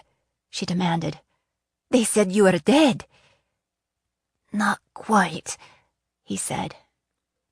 Well, you will be, or worse, if the blackbirds find you here. I need to talk to you. She reached out and gripped his chin, leaning in to take a good look, then pressed the back of her hand against his forehead. The witch had a way of pinning a person with her narrow black eyes. She could tell more with a look than Adrian could with an hour of hands-on. How long have you been sick? She asked. I'm all right, he mumbled, trying to pull free. Wait here, she said. I'll be right back. It took a while, but she returned with a heavy sheep's wool coat. Put this on, she said. It's my nephew's, but I think it's about the right size. Adrian was still shivering, so he pulled it on. Now, come inside, where it's warm, she said. Nobody will see you. I've cleared everyone out of the back. Before he knew it, he was sitting in the back room of the shop, and Taliesin was sitting between him and the door, pouring hot water over crushed leaves in a kettle. She'd made up a makeshift bed on the floor by the hearth. While the leaves steeped, she shook some black, wrinkled beans from a cloth bag onto a stone and added some dried brown root and a pinch of yellow powder. Tell me what happened. What have you heard? It doesn't matter what I've heard. I asked you to tell me what happened. She set the stone in Adrian's lap and handed him a pestle. Crush these fine as you can. Adrian weighed the heavy pestle in his hand. He didn't know what to say. I'm guessing you're here because you want my help, Taliesin said. If you want my help, you're going to have to talk to me. Adrian sighed. Maybe once Taliesin knew what had happened, she'd give him what he wanted. My father is dead, he said, smashing the pestle down. Crunch. So I've heard. The whole town was in mourning when I left. For both of you. Her voice softened. I'm sorry, Mageling. It's my fault he's dead. Crunch. You killed your own father? No. Then I suspect it's someone else's fault. But it was my fault he couldn't get away. I lured him into a trap. Ah, Taliesin nodded, her beads clattering together. So you were in on the conspiracy? No! Adrian struggled to organize his feverish thoughts. Some people grabbed me on the street. My father came to help me, and they killed him. Then I suspect someone else used you to lure him into a trap.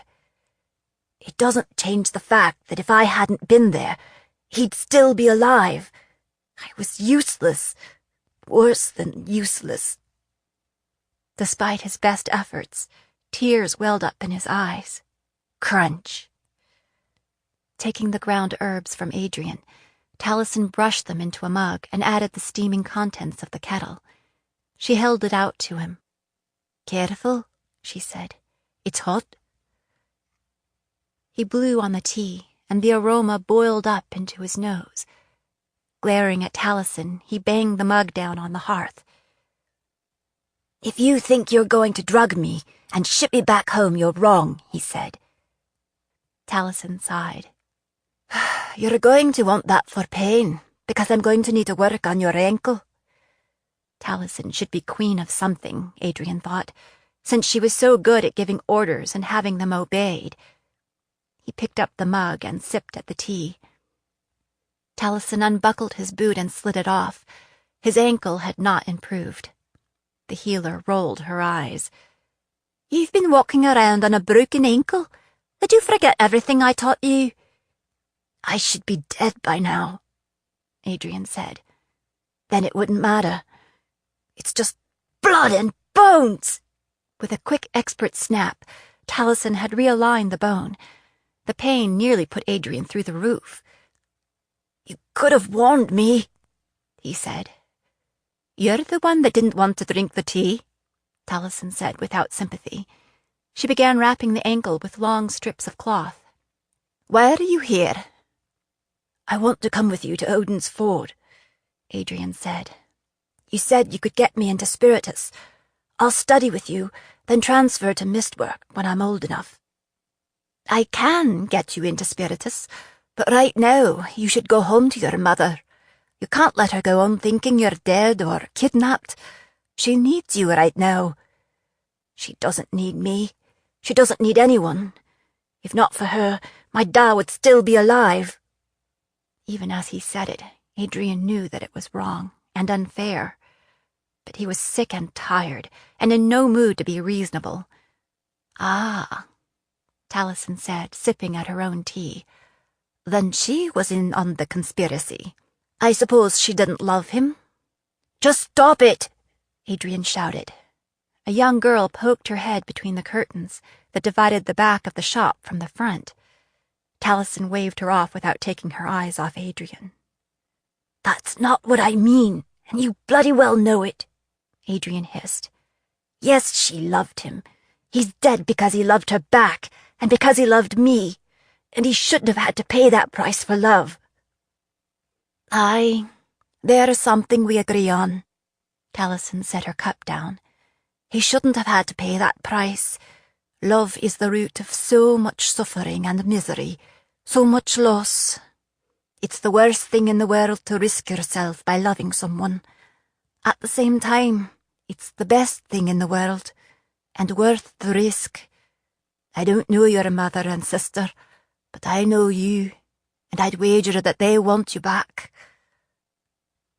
That was as close to a compliment as he'd ever got from Taliesin. "I have to go to Odin's Ford," Adrian said.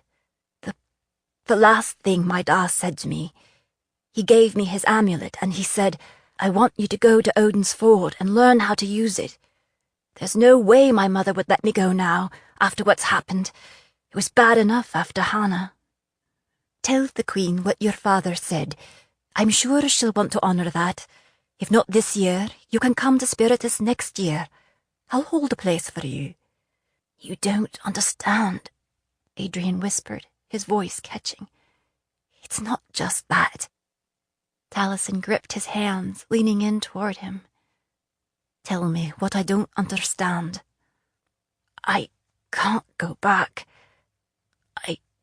I just can't go back and have to tell my mother and sister how he died. They deserve to know, but I don't want to have to see their faces and know that I should have done something to prevent it. I can't go anywhere in Fell's March without noticing the big hole he left behind. Every time I turn a corner, I'll remember something he said or did, or a story he told. He was like the beating heart of the city, and the King of Arden put a blade right through it. And people will look at me and know I'm the one responsible." "Do you really think they'll blame you, Mageling?" "Why shouldn't they? I blame myself. I'll think they're looking at me that way, and every time I'll die a little bit. I'd rather just get it over with." He was shaking again, whether from grief or fever or what he didn't know. "Have some more tea," Taliesin said softly. "It's not a cure for a broken heart, but it does take the edge off." This time, Adrian drank deeply. "I'm not looking for sympathy. I'm not even looking for you to agree with me. I just want a way out. I just want the pain to stop. If I can't come with you, I'll find a way to end this on my own." His gaze met hers, and his fingers found the shape of the packet of Gedenweed in his breeches pocket. Adrian could tell that Taliesin understood his meaning immediately, and believed him. She always took him seriously, always treated him like a grown-up, even when he didn't deserve it. It was one of the things he liked about her. "What if you know something that might help to catch the killers?" she said. "Do you want that knowledge to die with you?" That was like a punch to the gut. What if? What if you might be able to prevent another murder? Or at least avenge the ones that have already happened. That idea, once kindled, was hard to put out. Once at Odin's Ford, he'd be closer to the enemy. And yet, that would mean there would be no escape from the pain any time soon. He tried to think back, to recall if he'd seen or heard anything that might help, but it was like the memory was walled off, too painful to poke at. He reached up and fingered the knot on his head. Had someone hit him over the head? Or had he fallen? Maybe both. He looked down at his hands, picked at his scabbed palms. She sighed. "About Odin's Ford. School is hard work under the best of circumstances. I want you to have the best chance to succeed. I need you to succeed, if I'm going to persuade the Deans at Mistwork to cooperate with me. I will work hard, Adrian said. I won't disappoint you. For a long moment, Taliesin studied him.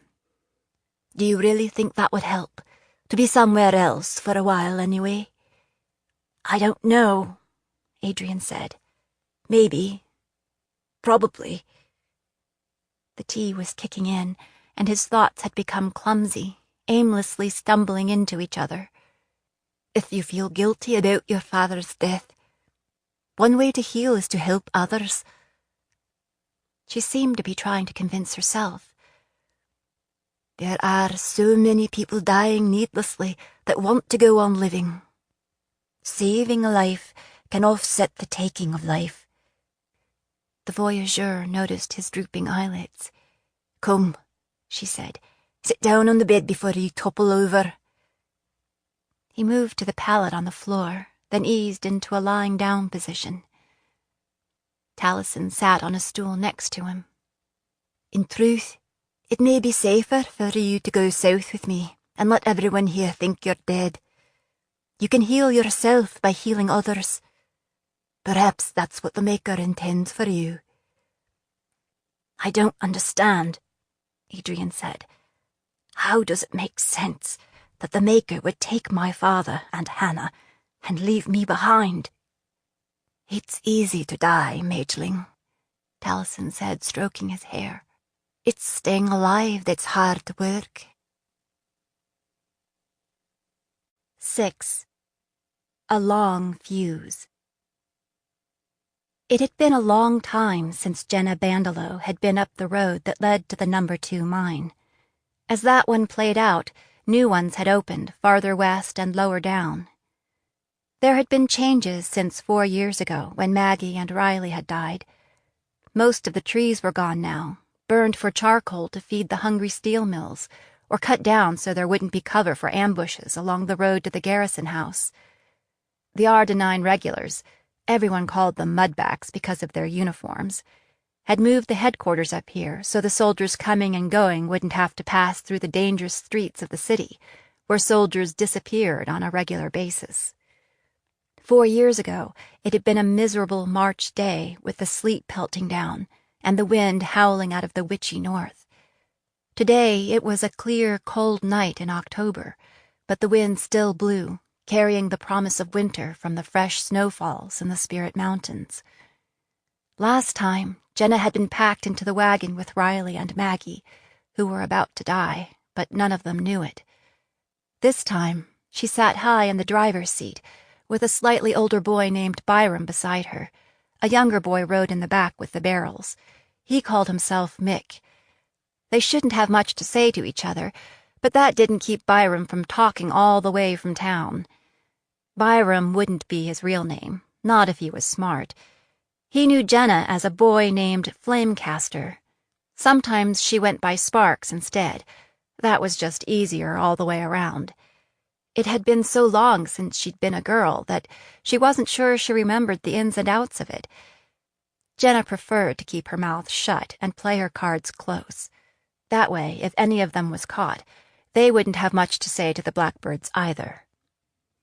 When she wasn't on Patriot business, Jenna answered to the name of Riley Collier, a skilled blaster from the Heartfangs. She rotated from mine to mine, boring the blasting holes, packing them with powder and setting them off, moving rock off the coal seams so the miners could get at them. It was a good job, for a mining job, if you had steady hands and the nerve to do it. Unlike some of the other jobs, it didn't require a lot of muscle. It also wasn't so strenuous that you were fit for nothing else when you went off shift. Her days were shorter, with nobody looking over her shoulder, because none of the bosses was eager to go down there with her. It allowed more time in the fresh air, less underground, and she'd learned useful skills she would be using tonight. They were nearing the turnoff to the garrison house when Byram said, "Hold up." Jenna reined in, and he stuffed some papers into her hand. "Here's your paperwork in case we get stopped. We got flour and oil for the kitchen, see? If it's clear when we get to the bridge, turn the wagon around and pull onto the shoulder. Soon as you come to a stop, me and Mick will roll the barrels under the bridge and light it up. Once it blows, we'll hop on and hit the road. Take it nice and easy, though, 'cause we don't want to get noticed. Got that?" For some reason, Byram fancied that he was in charge. Jenna got it, but she didn't like it.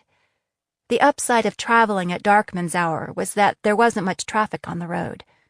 The downside was that once the bridge blew, they'd be prime suspects to any soldiers who happened to be on that side of the bridge, especially since they'd be driving away when any other person would head for the noise to see what happened.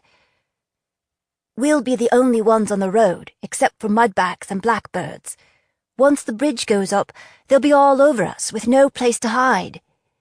Byram snorted. "What's the chance there'll be mudbacks this side of the bridge in the middle of the night?" "Not mudbacks so much as blackbirds. From what I hear, that new commander is mean as a snake. I want to be far away when it blows." "If you're scared, you should have stayed at home," Byram said. "If you're not scared, you're stupid." "Look," Byram said in the manner of someone instructing a small child. "Somebody's got to light the thing. After that, we got no more'n a couple of minutes." His eyes narrowed. "Or are you thinking me or Mick should stay behind while you beat it back to town?" Jenna shook her head. "I brought this." She pulled a long, thin tube out of her carry bag. It was made of cotton, coated with pitch, and stuffed with black powder. "What's that?" Byram poked it warily with his forefinger. "Something new. Blasters in the hot fangs are beginning to use them in the deeper shafts. Light one end, and it takes as long as half an hour to burn through." "I never heard of that," Byram said, as if that was that. It would help if you talked less and listened more, Jenna thought. "I heard about it from a collier who was passing through town on his way north," she said vaguely. She didn't care to reveal her sources to anyone who might spill. "How do we know it'll actually work?" Byram said. "We don't even know how to use it." "You don't, I do. You get the kegs down there. I'll handle it," Jenna said. She slapped the reins and they rolled forward again. Her heart was beginning to hammer, as it always did during this kind of job. She tried not to think about what would happen if they got caught. Instead, she thought about Riley and Maggie, who were dead, and her Da, and everyone else in Delphi, squirming under Arden's thumb. She thought of Arden going up in flames, leaving nothing but a charred skeleton behind. That always gave her the heart to do what she did. They turned off the main road toward the garrison headquarters. It was in a manor house the army had taken over when they moved out of the town. Now the army encampment spread on both sides of the road, and squat, ugly warehouses had been raised behind the stables and the manor kitchen. There were still bits of what must have been a garden around the building, but it had been trampled into mud by men and horses. A few winter-blasted shrubs still framed the house. All of this was encircled by a high stone wall. The wall was new. It seemed that the garrison's young commander, Halston Madelon, had grown tired of hit-and-run attacks. The military road crossed the river midway between the main road and the wall. Jenna drove across the bridge, found a wide place to turn around, crossed back, and pulled over.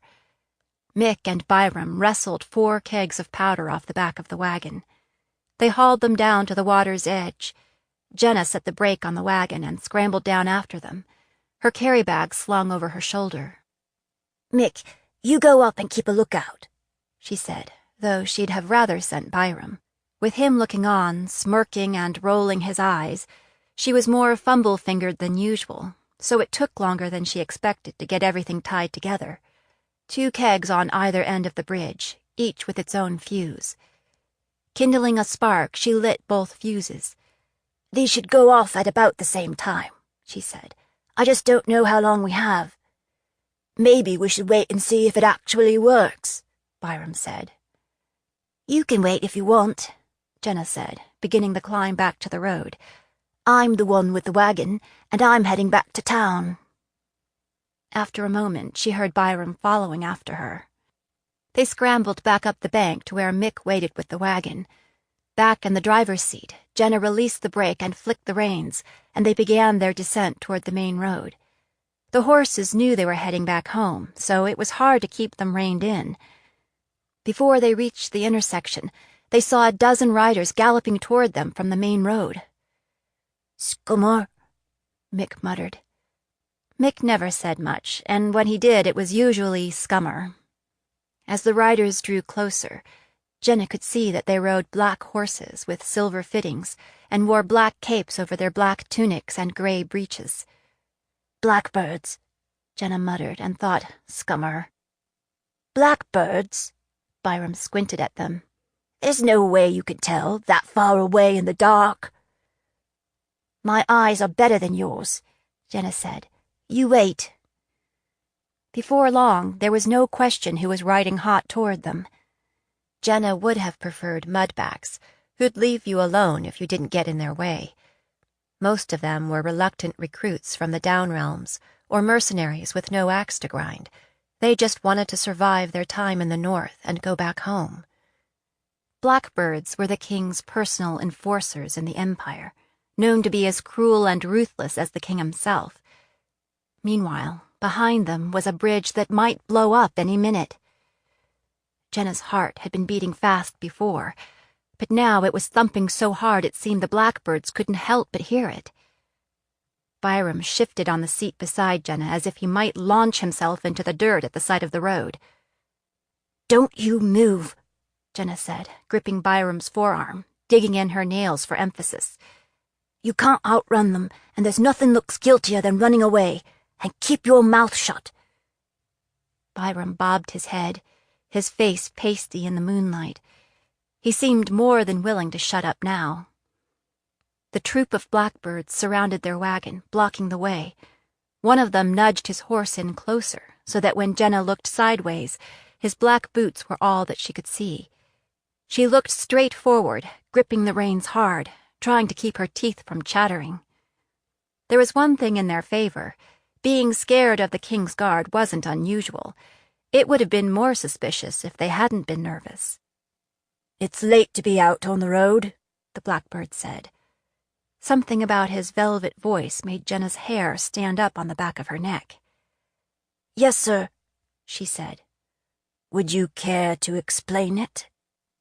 We was bringing dry goods to the kitchen yonder." Jenna nodded toward the garrison house.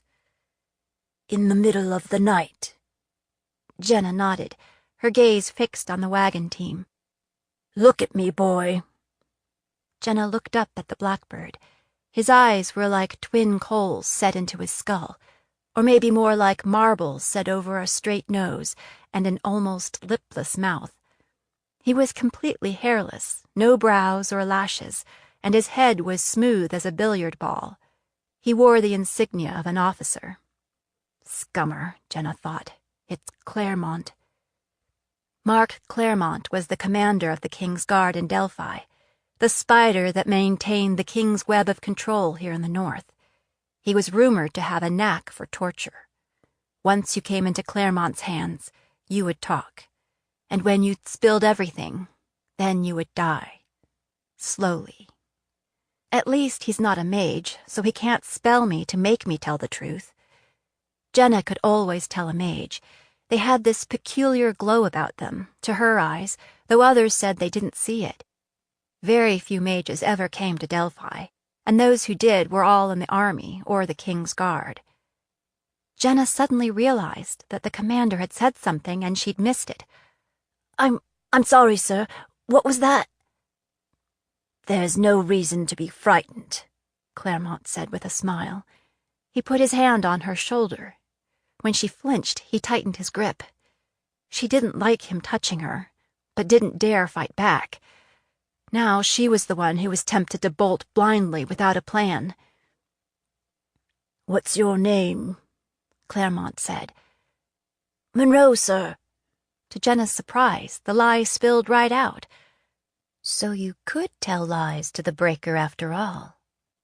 "Monroe. That's an unusual name." His voice had an odd, soothing quality. Byram was staring at him like a rabbit at a hawk. Jenna kicked his shin to bring him back to his senses. "Tell the truth now. Why are you really out here in the middle of the night?" Claremont said. She tried another lie. "We had to come late, 'cause we work in the mine in the daytime, and then there was nobody around, so we had to unload it our own selves. That made us late heading back." Remembering Byram's papers, she pulled them out and thrust them toward him. "Here's our papers." Claremont made no move to take them. "Doesn't day shift in the mine start in just a few hours?" "That's why we're in a hurry," Jenna said.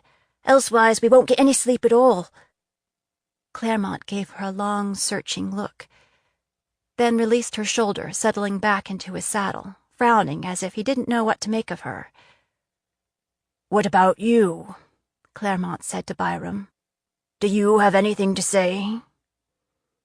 "No, sir," Byram croaked. Turning to the other blackbirds, Claremont said, "Search the wagon."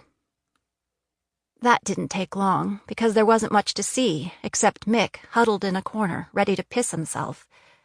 Still, it seemed like a lifetime to Jenna, who sat shoulders hunched, waiting for the blast that would signal the end of the world. Finally, the blackbirds jumped down from the wagon. "There's nothing, sir," one said. Claremont rubbed his chin, squinting at her like he was fascinated. "Your eyes," he said, "are an unusual color, like old gold or candlelight through honey." The way he said it gave her the crawls. She didn't like him noticing anything about her. It made her glad she was dressed as a boy. "Sir," one of the blackbirds said, "you want to bring them along and see what the garrison commander says?" Claremont hesitated, then shook his head. "No, we've wasted enough time here." When Jenna still sat frozen, afraid to move, he snapped, "Are you deaf? Go on, then." He waved them on down the road. Jenna loosened the reins and slapped them across the broad backs of the horses, and they rattled into motion. Behind her, she heard one of the blackbirds make a rude joke, and the rest of them laughing. Her ears were sharp as her hawk's eyes. Her dog claimed she could hear candy rattle into a jar from a mile away. She heard the horses moving, slowly at first, accelerating into a drumbeat that dwindled as the distance between them grew. "Scummer," Mick whispered. Beside her, Byram let out a long, shuddering sigh. All of his cockiness had drained away. As they mounted a small rise, Jenna reined in the horses and looked back. The moon had risen yet higher, and the riders cast long shadows behind them as they reached the bridge. Even at that distance, Jenna could hear the faint clatter of hooves as they hit the decking. Byram stirred beside her. "Well," he said, clearing his throat, "that was a close call. Guess it's just as well it didn't work. If that bridge had blown, we'd be on our way to jail." "Hang on." Jenna watched as the last of the blackbirds rode onto the bridge. She saw a glare of light, oddly silent, followed by a distant boom, and then another right on its heels. The bridge crumbled, pitching men and horses into the gorge, leaving a jagged hole where the span had been. A plume of dust rose, glittering. On the far side of the bridge, a small cluster of survivors spurred forward, collecting at the edge of the cliff. A primitive joy filled the void inside Jenna that had opened when Maggie and Riley died. Jenna tried not to think too hard about why she liked to blow things up and watch them burn. Byram hooted and pounded Jenna on the back, his skepticism forgotten. "Did you see that, Flamecaster? Did you see it?" Even Mick was grinning broadly. Jenna was glad the surviving blackbirds were on the far side of the bridge. She couldn't tell whether Claremont was among them, but she had a feeling he was. He'd seen them. He'd seen all three of them, and now he'd be looking for them. With any luck, though, he'd be looking for a boy named Monroe. 7. Odin's Ford. You never come to see me these days unless you're on your way to kill someone, Taliesin said. That was close enough to the truth that Ash didn't dispute it. The voyageur had her back to him, had not so much as looked at him, but she always seemed to know him by his step or the smell of him, or because he was so simple and she so clever that she could tell what he was likely to do on any given day. I'm a second year at Mistwork now, Ash said. There's much more work than last year. The masters and the deans keep us busy. I see, Taliesin said. She squatted barefoot between the rows of carrots, expertly lifting them with her digging fork and sliding them into her carry-bag. Taliesin Bogard might be Dean of Spiritus, but she never put on airs. The contrast between the healer and the humblest master at mistwork was striking. Wizards were arrogant by nature, and Taliesin had her feet planted firmly in the earth. Ash had been fighting his private war on Arden every summer since his father's murder. Every marching season he traveled the south, working as an itinerant farrier. Farriers were welcome everywhere they went, in army camps, in cities, at every farm along the way, in the stables of the highest-ranking thanes, everywhere there were horses. Farriers didn't excite suspicion like other strangers did. Most had to travel from place to place in order to find work. It was a natural fit for Adam Freeman, a native of Tamron. Young as he was, his work was top of the line, and so his services were in great demand. He was good with horses, after all. He was also good with poisons, garrots, and the small daggers known as shivs.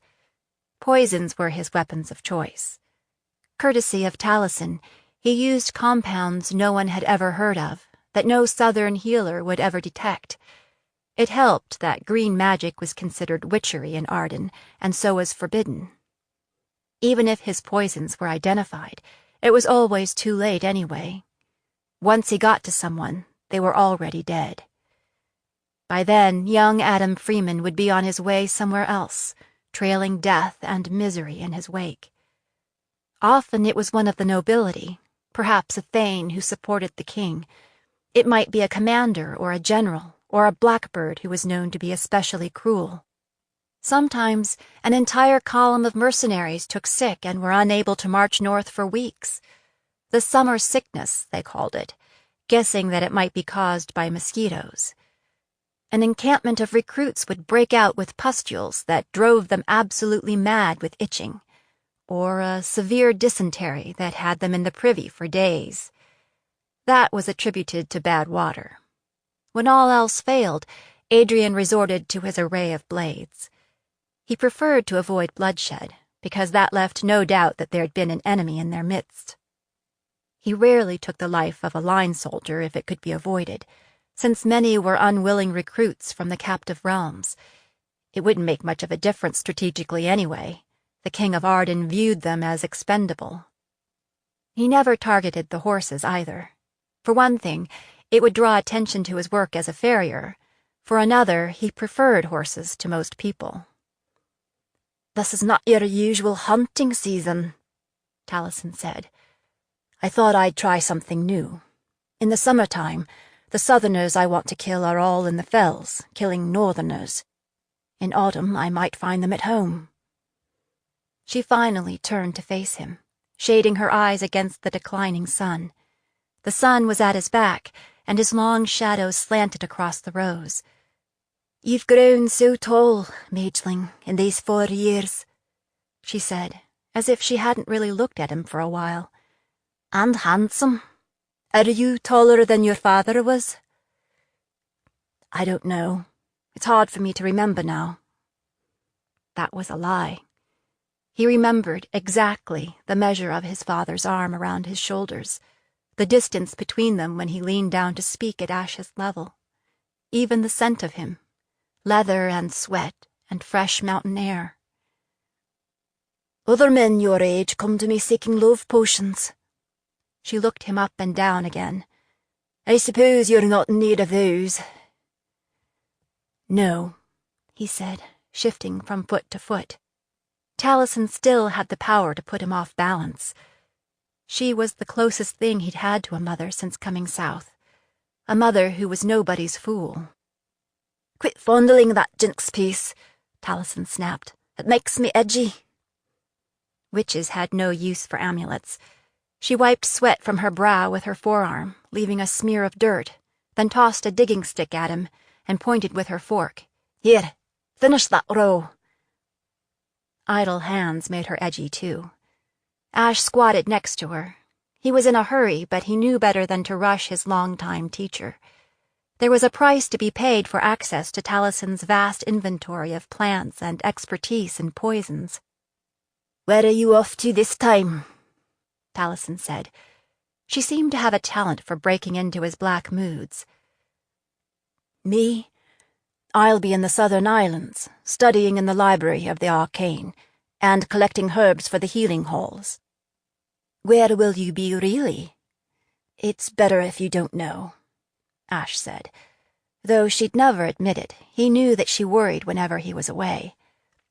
"They killed your father, and now you're killing them. What makes you different from them?"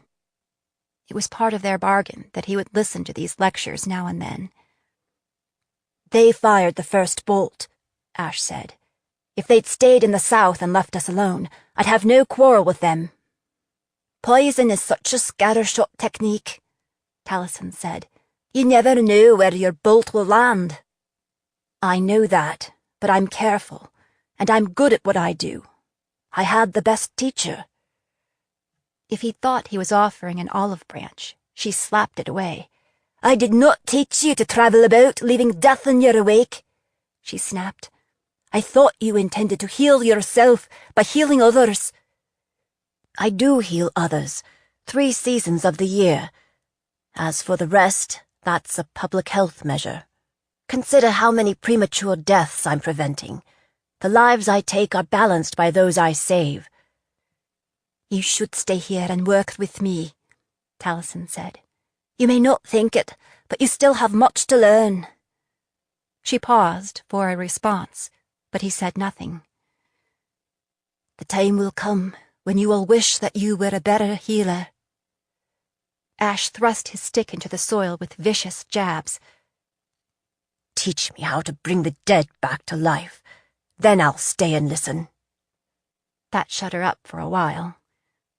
Finally, she said, "I may be gone when you return." "Really?" Ash frowned at her, thinking she must be bluffing, trying to persuade him to stay at school. "Where are you going?" "It's better if you don't know," Taliesin said, getting her own poke in. "A better question is why." "All right, why are you going away?" Ash said, gritting his teeth, knowing that Taliesin was right. She always had something to teach him, even when she was giving him a hard time. Especially when she was giving him a hard time. Taliesin sat back on her heels, resting her forearms on her knees. "Something has changed. There is danger here, like a noose, tightening around us." "Not here at the academy," Ash said. "Yes, here. I don't know that the gifted will be safe here for too much longer." "Really?" Ash found this hard to believe. With Arden on one side and the vassal state of Tamron on the other, the academy at Odin's Ford remained an oasis of neutrality, a real sanctuary from the ongoing wars. No doubt Mistwork, the wizard school, presented a tempting target to Arden's mage handlers, and the Temple School had never towed the Ardenine line when it came to history and religion. The reputation of the faculty kept outsiders away. The most powerful wizards, the fiercest, best-trained warriors, the cleverest engineers, the most skilled healers, many returned to the Ford to teach. The academic houses didn't agree on much, but they all took a dim view of any attack on its sovereignty. The peace of Odin's Ford had persisted for 500 years. The war in the north barely merited a footnote in its history. "Would you like some advice?" Taliesin said, lancing into his thoughts again. "No." Like usual, she ignored him. You have a rare talent, Sulhan, especially for a mage. I've never seen the likes of it. It's a shame to waste it this way. This is not what I had in mind when I agreed to teach you. This is not what I had in mind for a life, Ash thought. Oh well. But Taliesin wasn't finished. Some creatures were made for murder. Her hand shot out into the row of carrots and came up gripping a wriggling adder. She broke its neck and tossed it into the carry bag too. You were not. You cannot stand astride the line between good and evil, life and death for long. It will destroy you. Isn't that what a healer does? Ash said, drawn into the debate in spite of himself. We follow our patients into the borderlands, where life and death meet. Aye, we do, Taliesin said, and then we either turn them around or gently help them across. Her eyes narrowed and her voice sharpened. We do not give them a push. Aren't you the one who always says that it's easier to prevent a problem than to treat it? I have said that, Taliesin admitted, but I was right there when my father was murdered, Ash said. I was right there, and yet there was nothing I could do. What I learned that day was that healing has its limits. There is never a shortage of killers. Any brute with a club in his hand will do, but a good healer is hard to find. Taliesin rose gracefully to her feet, settling the bag of vegetables on her ample hip. You need to find a way to let go of your anger. Leave Odin's fort while you still can. Go home and be the healer that you are meant to be. Right now, there are advantages to being dead. No expectations, no obligations, no restrictions. It gives me the freedom to do what I have to do. You don't stop being who you are just because you've run away. I'll go home eventually. If you live that long. Now, what is it you've run out of this time? Finally, the lecture was over.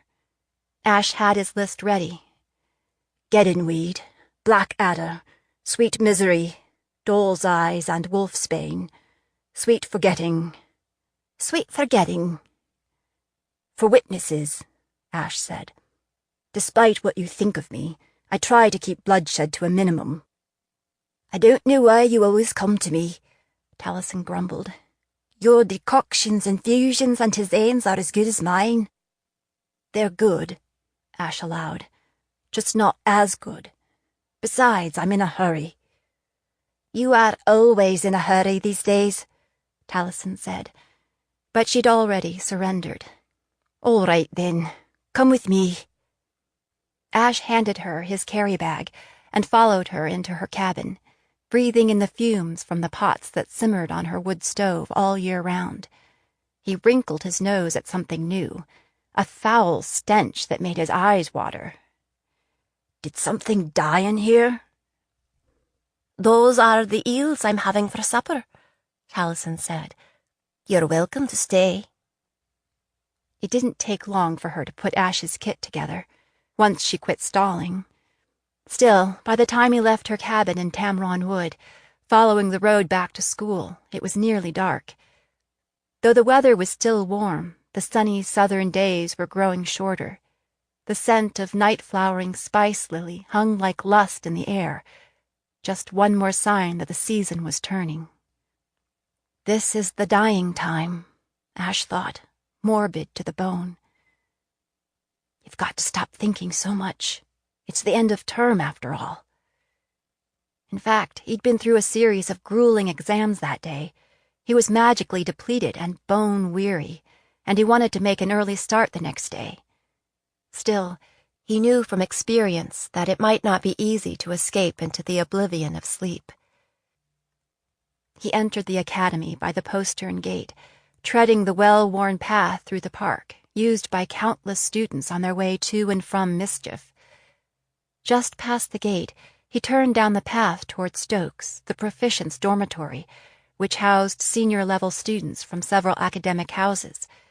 He was considered a fourth year, having spent 2 years at Spiritus, the Healer's Academy, and 2 at Mistwork. His father and mother had schooled together here, back before the war. His mother had spent a year at Wien House, the school that drew would-be warriors from throughout the 7 realms. His father had attended Mistwork, the school for wizards, or mages as they were called in the South, usually coupled with fear and loathing. The entire campus, with its green lawns and time-buffed stone buildings, had the look of a temple school at home if you overlooked the gritty bits, such as the taverns and inns on Bridge Street. The bridge would already be crowded with students, eager to celebrate the end of term and the beginning of the interregnum. What would his parents have been like back then, before they'd suffered so many losses? Ash guessed it must have been a carefree time. It was just then that he felt a presence, like cold water trickling between his shoulder blades, or a cadaver's hand on the back of his neck. He instinctively turned sideways to present a smaller target, gripped his amulet, and looked back along the path. The academy grounds were heavily wooded, and the moon shrouded in clouds. He could barely make out the darker shapes of the trees on either side of the gray strip of flagstone path. The gloomy undergrowth beneath could hide an army. It was probably not an army, but someone was definitely out there, watching him. Several someones. They weren't gifted, Ash guessed, or they would show up better in the dark. It was his own gift, and their need, that told him they were there. It was only when he closed his eyes that he could see them, like deeper holes in the shadows. Ash had been trained to discern disorder in others. Had they not been so hungry, he might not have noticed them. They were like lanterns with no light inside. Ash was more curious than worried. He wasn't the most powerful wizard or the most skilled fighter at the ford, but when it came to predators, he was likely near the top of the local food chain. Ash took 2 steps back toward the shadowed border of the trees, meaning to take a closer look, then froze as he sensed the excitement rippling through the watchers. Not fear, but greed and anticipation, as if they were a pack of high-country wolves with the scent of blood in their noses. The hairs on the back of his neck stood up. The breeze freshened and the leaves shivered. The moon freed itself from its wrapping of clouds, and light cascaded onto the path. Nearby an owl spoke, and then its blunt shape passed silently overhead. Still, the watchers waited in the woods. A small group of students passed by them on the path, and they didn't stir from their hiding places. Holes in the darkness. Lanterns. Or wolves. Right. Taliesin had him seeing ghosts and monsters. One thing for sure, there were fewer ghosts and monsters at the ford than where he was headed. 8. Hello and goodbye. Reaching Stokes Hall, Ash trudged up the well-worn stone steps to the 2nd floor. From all appearances, the dormitory was deserted. Everyone would be at the bridge by now. He pushed open his door and pointed at the reading lamp, and it blazed into light. He frowned, rocked on his heels, and scanned the room. Someone's been in here. It was hard to explain. The furnishings were simple: a bed, a dry sink with a pitcher, a desk and chair, the table by the door, a bookcase lined with precious books, a battered chest for his clothes. Although the arrangement of objects appeared to be random, there was a design and power in it, a charm of protection that gently redirected an intruder, turning him away without his realizing it. Ash always placed the spell instinctively. It was something he'd done since he was a boy, since his father had taught it to him. Back then, it served to keep his younger sister out of his private things. But now, the pattern was disturbed. Items had been picked up and shifted in subtle ways. Doors in the student quarters were rarely kept locked. No one had much worth stealing, though borrowing was common, as long as you left a note. There was no note, but then nothing seemed to be missing. What was most disturbing was that his charm hadn't worked to keep them out. He couldn't help thinking about Talison's warning. I don't know that the gifted will be safe here for too much longer. But there were plenty of gifted at Odin's Ford, prominent teachers and practitioners. There was no reason anyone would target him. As far as students and faculty at the Ford knew, he was Ash Hansen, son of a minor landowner in the Borders. The only person at the Ford who knew his real identity was Taliesin. Still, he went back to the door and locked it, then crossed to the hearth, lifted a loose stone, and retrieved the leather case locked with charms, whose padded pockets and compartments were filled with vials, bottles, and pouches of death. Everything was just as he'd left it. He released a sigh of relief. Maybe it was good he was leaving tomorrow. The voyageur had made him jumpy. He replenished his supplies with the herbs Taliesin had given him, working quickly and methodically, like a warrior arming himself for battle. Ash pulled his drawer out from under his bed and laid out his travel gear. Weapons, his bow, arrows, small sword, the small daggers called shivs that his father had favored. The kit bag with an array of medicinals, surgical tools, dressings, and the like. Another bag containing tools for his work as a traveling farrier and healer of horses. His bedroll, cooking pots, small packets of upland teas, herbs, and seasonings for the road. The mingled scents brought the usual rush of memory. Another year gone.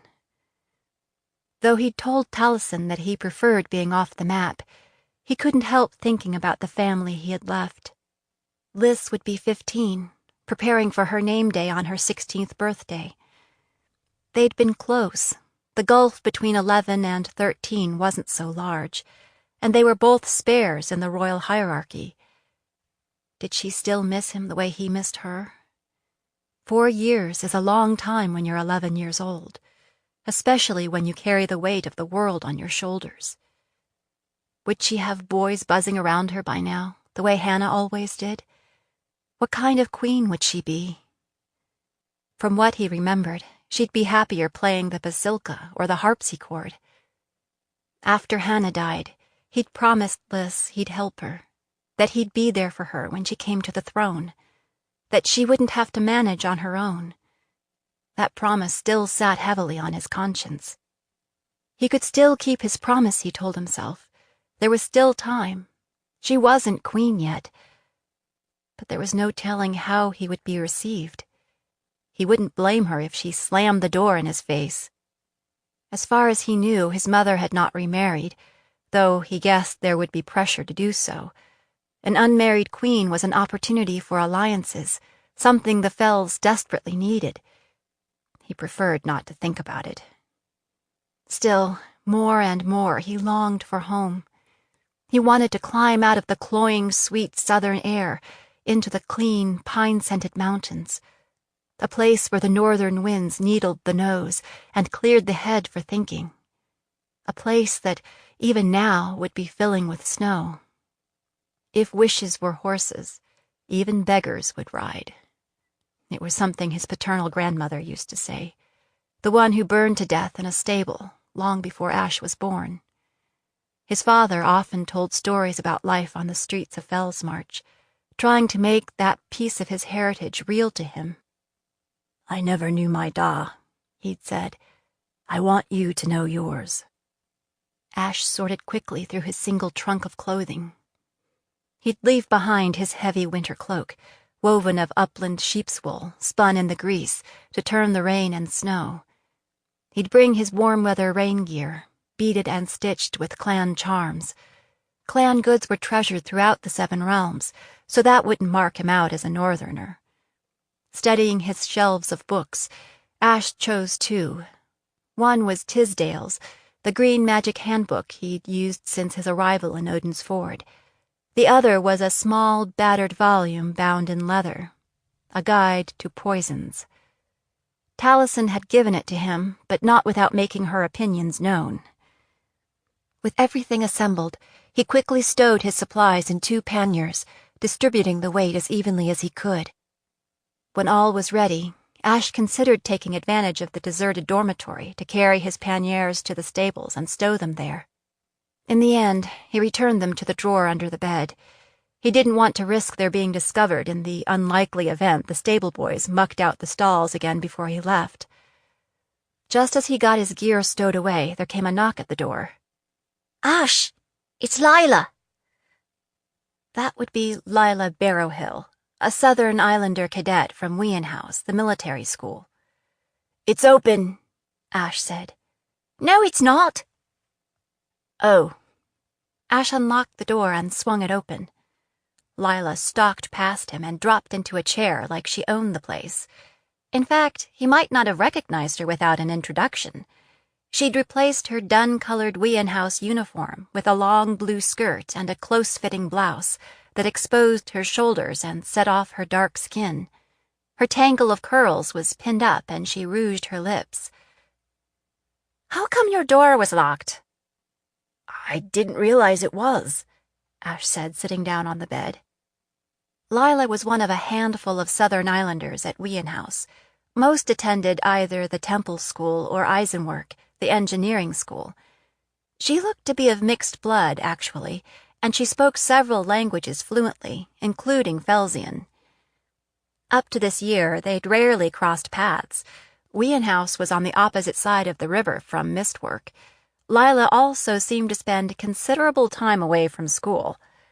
He'd heard that she'd been expelled several times, but always talked her way back in. Lila spent every spare moment in the dining halls, the taverns, the gymnasium, anywhere people gathered, played cards and darts, drank, ate, gossiped, and flirted. Ash had no idea when she got her studying done, but she seemed to do middling well in her classes with very little effort. Ash had little time for socializing between his doubled class schedule and the time he spent in the healing halls and studying with Taliesin. Besides, he was a loner at heart. Now that Ash was a proficient and Lila a cadet in Wean House, they'd ended up in the same dormitory. Though they saw more of each other than before, they mixed like oil and water. If anything, Lila seemed to dislike him for some reason. It perplexed him. Granted, he was no charmer, but he got along with most people. He stole another look at Lila, still distracted by the sudden transformation and wondering what had brought her to his door. Lila caught him staring and said, "No, Hansen, this is not the scene where the girl puts on a skirt and some paint, and her schoolmate, who's a little thick, suddenly realizes that she is his true love." "Oh," Ash said. "Good to know." "Just because you're on the market doesn't mean that I am." "What makes you think I'm on the market?" "I saw Susie on Bridge Street earlier. The end-of-term party started mid-afternoon. She wondered where you were." "Oh, so that's what this is about." Susie was a plebe at Eisenwerk. She and Ash had walked out together for a few months, but had recently called it quits. At least he had. "I went to see Taliesin, to say goodbye. It took longer than I expected." "I think Susie was hoping to give you a reason not to go." When Ash said nothing, Lila growled. "You broke her heart, you know. The least you can do is talk to her." "I have talked to her. I tried, anyway. I told her up front that I wasn't looking for a long-term sweetheart. I thought we both agreed to that." "Did you make her sign a bloody contract?" Lila laughed, but there was a bitter edge to it. "I promise that I won't fall in love with the moody, mysterious Ash Hansen. I will enjoy his rangy body, his broad shoulders, and shapely leg, all the while knowing it's a lease, not a buy." "Shapely leg?" Ash thrust out his leg, pretending to examine it, hoping to interrupt the litany of his physical gifts. But Lila was on a roll. "I will not fall into those blue-green eyes, deep as twin mountain pools, nor succumb to the lure of his full lips.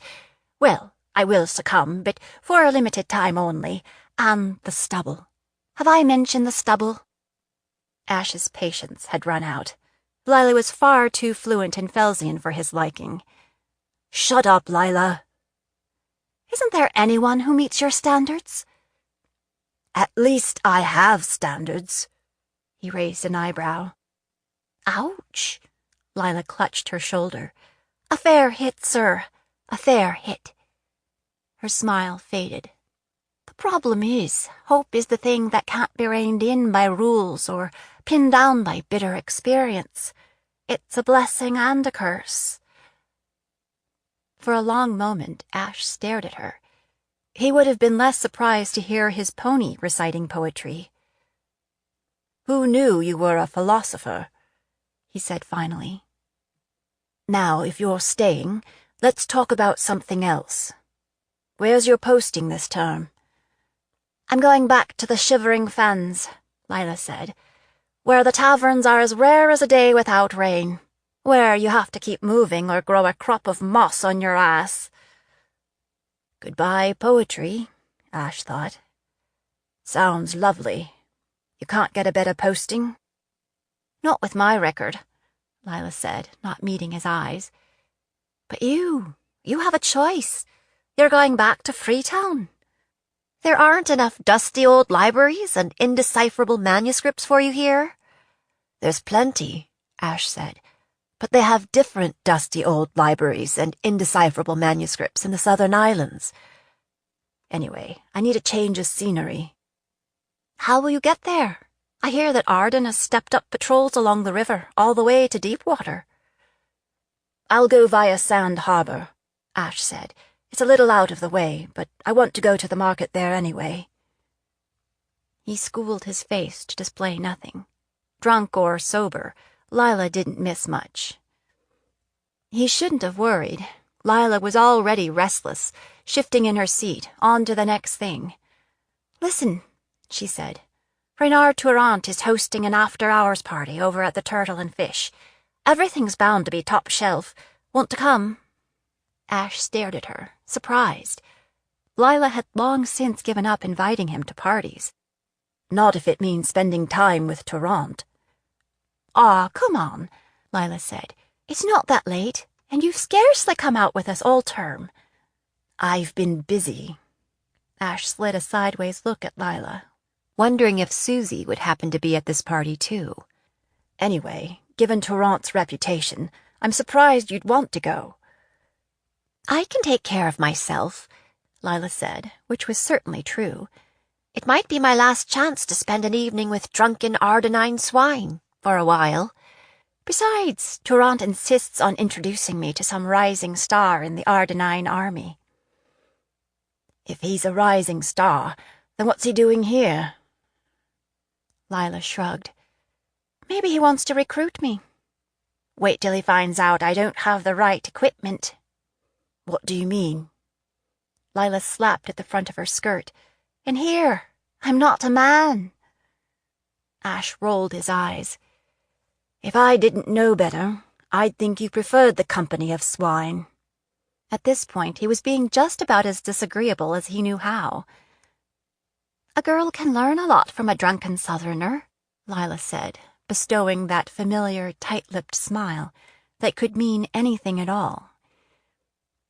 Well, I've got better things to do, like sleep. You should come, Lila persisted. Tourant's invited everyone from Brocker and Stokes, so it won't be a totally Ardenine crowd. At least it'll be diluted a bit. You're welcome to stay here with me, Ash said, knowing what her answer would be. We could read Askell and Byrne and discuss military campaigns during the Wizard Wars. No, Lila said, making a face. I'm done with textbooks for now. Give my regards to Tourant, then, Ash said. Tell him I hope he's less of a bunghole next year. Suit yourself, Lila said, but don't say I didn't warn you. It'll be a graveyard here at Stokes tonight. 9. Tourant's party. The coin was still piling up. Felsian girlies and Tamric double eagles and Ardenine steelies, so called because people doubted there was really any silver in them these days. Even a few coppers from those unwilling to put real money on the table. There were two piles. Some bet on Lila Barrowhill, others on Renard Tourant, the class commander. Lila noticed with some satisfaction that her pile was bigger. She spent a lot of time in the Turtle and Fish, and the regulars knew better than to bet against her. She was known to have a high tolerance for intoxicants and a lot of demons to drown.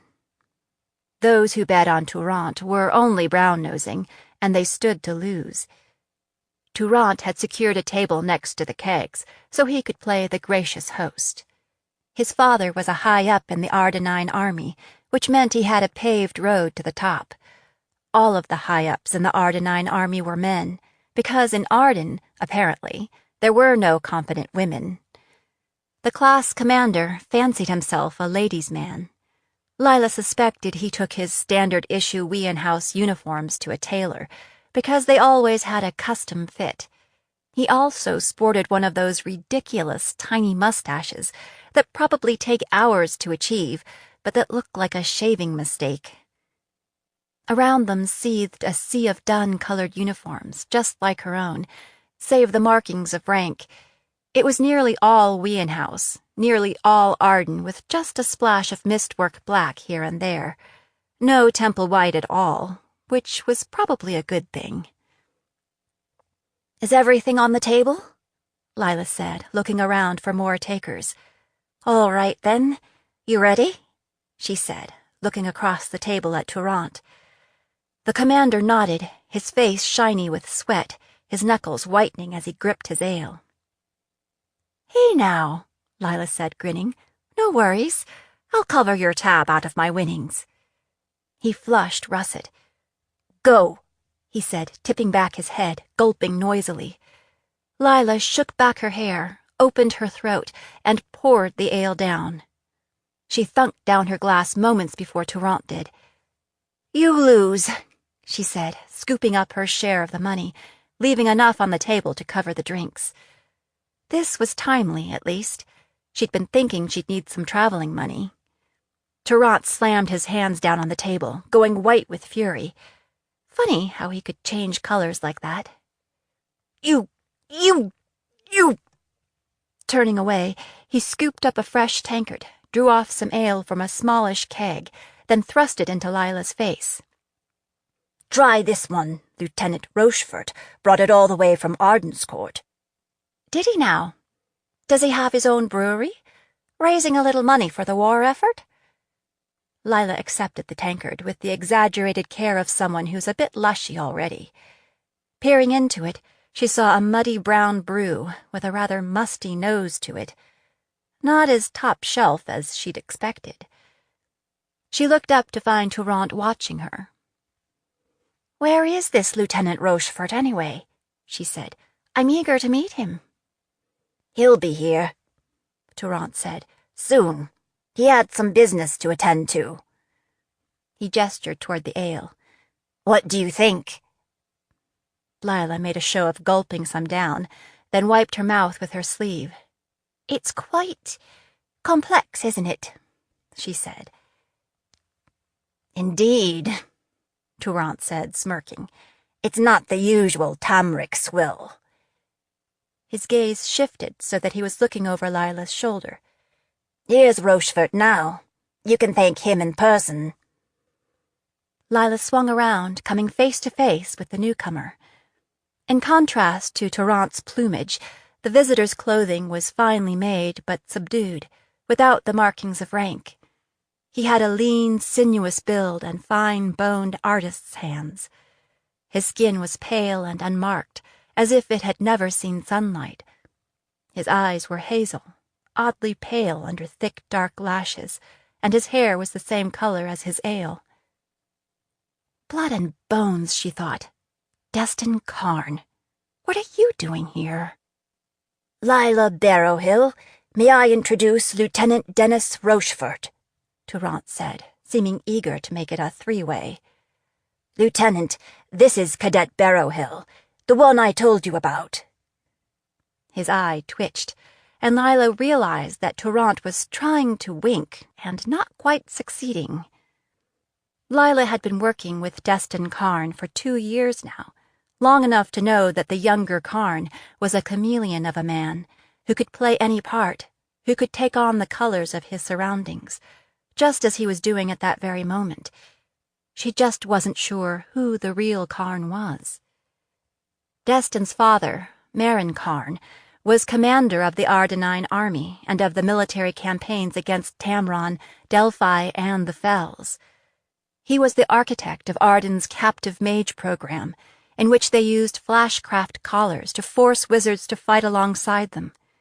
Both Karns were wizards who had found a way to survive and thrive in a land that despised magic. Naturally, they'd managed to avoid taking the collar themselves. "Pleased to meet you, Lieutenant Rochefort," Lila said, putting on a fierce, brilliant smile that said she wasn't pleased at all. Setting her ale on the table, she extended her hand. Destin hesitated, as if worried about her intentions, then took it. His palm was smooth, uncalloused, and delivered a definite sting of wizardry. Magic was the weapon he wielded on behalf of his king. Destin kept hold of her hand, his eyes fixed on Lila. "Turant was right," he murmured, his lips twitching with amusement. "You are quite lovely. Such an exotic mingling of races.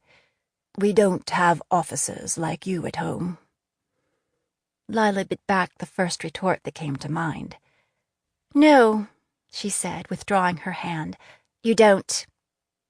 Destin was having fun at Turant's expense. Always a good thing, but that didn't excuse his showing up here like this. She needed to get rid of Turant so they could have a heart-to-heart. "While we're on the subject of physical gifts," Lila said loudly, "I must point out Proficient Turant's very impressive ass. Nobody fills his breeches like he does. Turn around, Turant, and give the lieutenant a look." Lila described a circle in the air with her forefinger and raised her eyebrows. Horror and rage chased embarrassment across Turant's face. "And did you notice his skin? It's the color of roasted beets." The commander backed away, spluttering, unable to manage a suitable retort. "You forgot your ale." Lila thrust a mug at him. Turant took it and slunk away. Destin's eyes followed Turant's retreat. Then he looked back at Lila, grimacing. "Is it politically astute to antagonize your class commander?" Meaning Turant. "I've never been accused of being politically astute," Lila said. "Turant should know better than to engage with you." "He should, but he does not," Lila said. "Just as you should know better than to come here." She added loudly, "So what brings you to Odin's Ford, Lieutenant? Is the marching season really over in Arden?" "It's always the marching season in Arden," Destin said, cradling his mug of ale but not drinking from it. "The king is a demanding master." Lila leaned toward him so their faces were inches apart. "If you're here to see me, you're wasting your time." "I'm here on other business," Destin said, looking away, which raised the question, what other business? "But as long as I'm here," he went on, "it seemed like a good opportunity to convey a message from our quartermaster. We have an urgent need for as many—" "I thought I made myself clear. I don't do business here. Never ever. If you want to talk, I'll be heading east in another week or so. You can leave me a message at the 7 Horses on the West Road, or Chauncey's in the city. Let me know how to get in touch with you." Destin's hand stole to his neckline, then dropped away as he remembered himself. "Hear me out, at least. The king has made a proposal that I think you'll find—" "I said no. Is there something you don't understand about no?" "Is there a problem?" Somebody's foul breath washed over her, and Lila looked up to find that Turant was back, like a bad dream, and pulling up a chair. He all but fell into it, clunking his mug down on the table. It was nearly empty. "Turant," Destin said in a low, vicious voice, "go away. The lady and I were having a private discussion." "Lady?" Turant snorted. "You must be joking. I can tell you stories about Barrow Hill that would—" "It's all right," Lila said heartily. "We were done with our discussion anyway. How are you feeling, Turant?" She propped her chin on her fist. "You look a little under the weather." "Me?" Turant blinked his bleary eyes as if unable to focus. You're the one who... How are you feeling?" Lila shrugged. "I'm fine, but it looks like maybe you should call it a night." "You're drunk, Turant," Destin said icily. "Why don't you do as she says and go somewhere and sleep it off?" Turant ran his tongue over his lips, did it again, frowned, pulled his tankard toward him, and sniffed at it. He reached for Lila's, and she pulled it back out of reach. "Keep your hands off my ale," she said. "Go lay down before you fall down." Turant pointed a shaking finger at Lila. You switched drinks on me." He turned to Destin, a wounded look on his face. "Lieutenant Karn, Karn. It was as if the room had gone silent around them, leaving that one name ringing off the walls. Destin Karn might keep a low profile, but his father's name was known throughout the realms.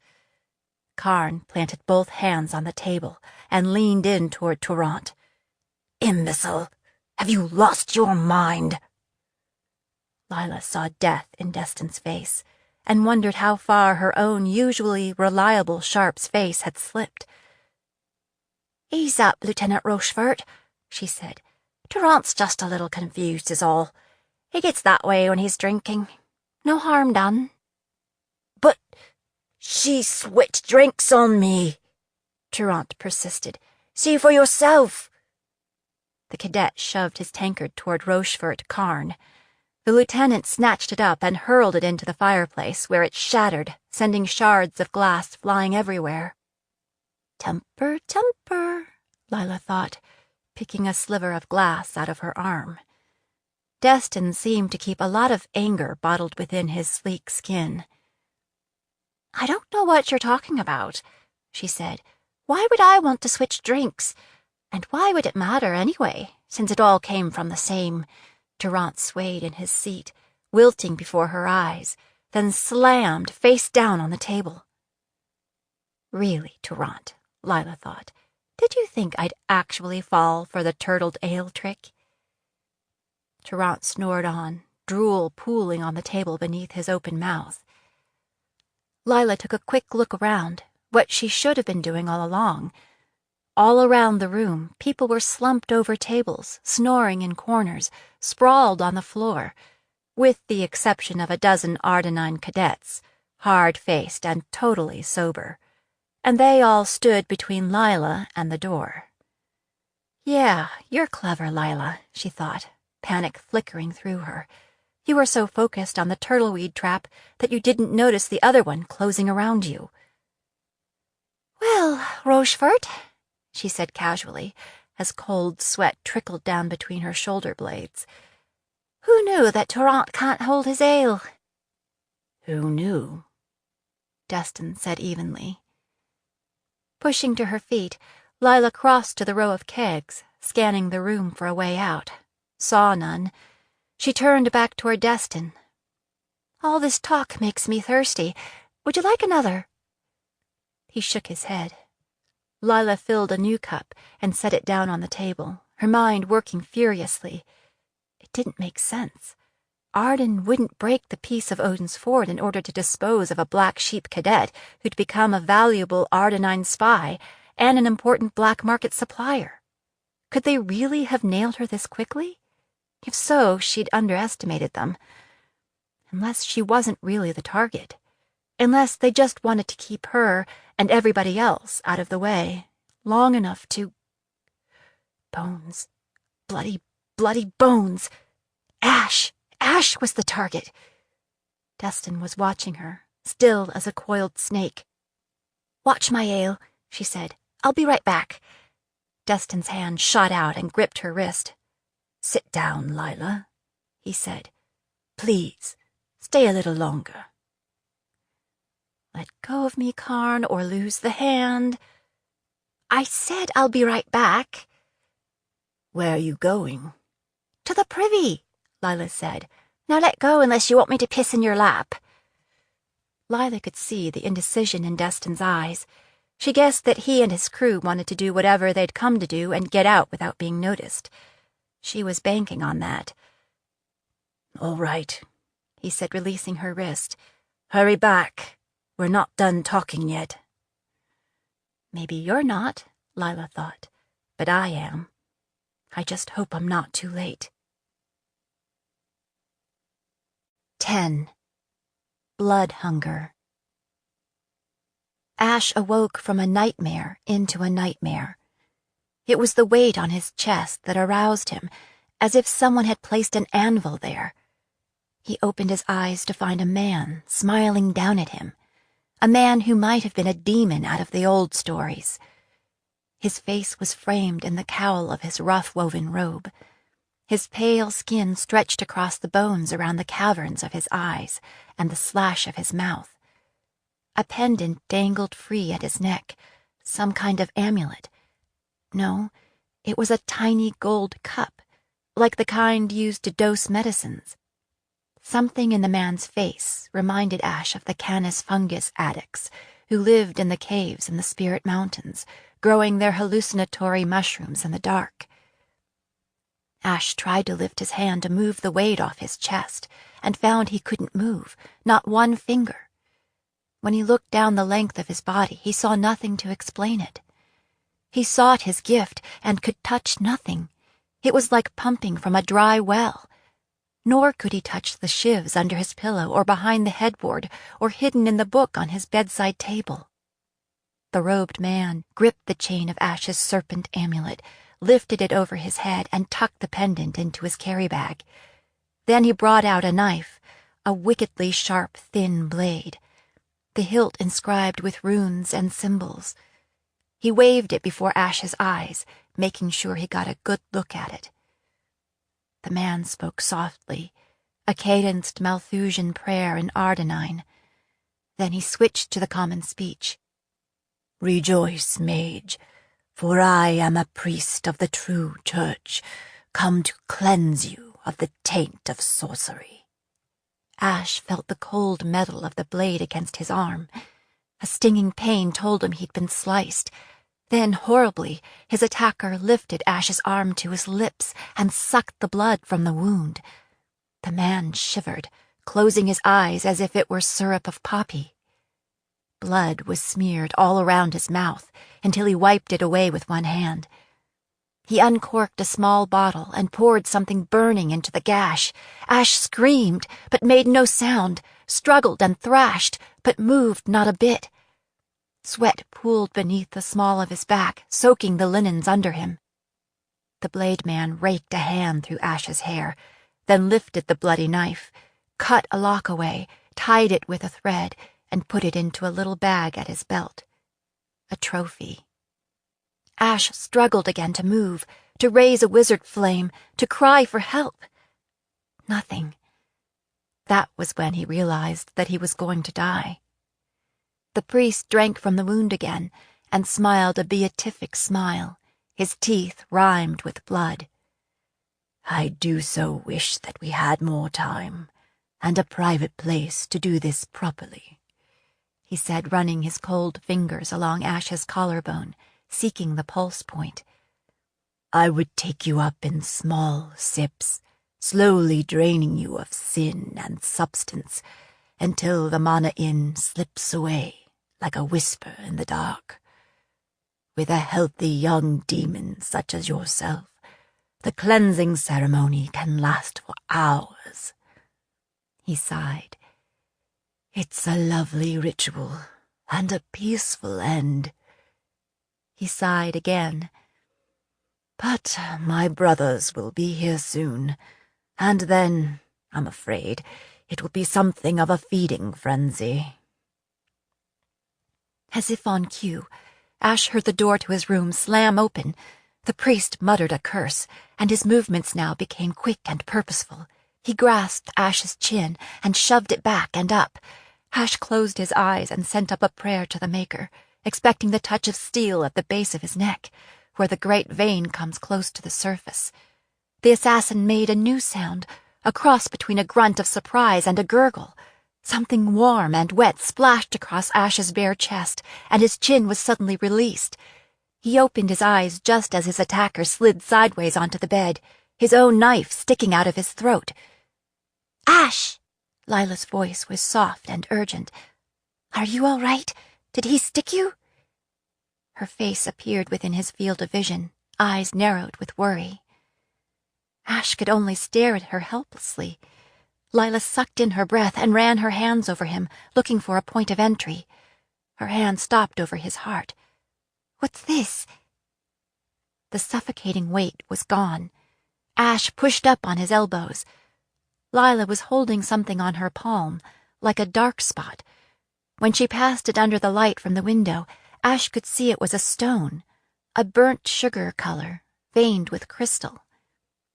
"It's magic," Ash gasped. "I couldn't move, not a twitch, and it sucked all the magic out of me." Lila weighed the stone in her hand, then tucked it into her pocket. "Are you hurt otherwise?" Ash shook his head. "Just my arm. It's nothing." "Nothing? Where's all the blood coming from, then?" Lila's voice tremored a bit. Ash looked. The sheets where his arm had rested were sodden with blood, and the flesh was ripped from his wrist halfway to his elbow. It was the sort of a wound a person might have made a fuss over in normal circumstances, but just now it seemed unimportant next to his life.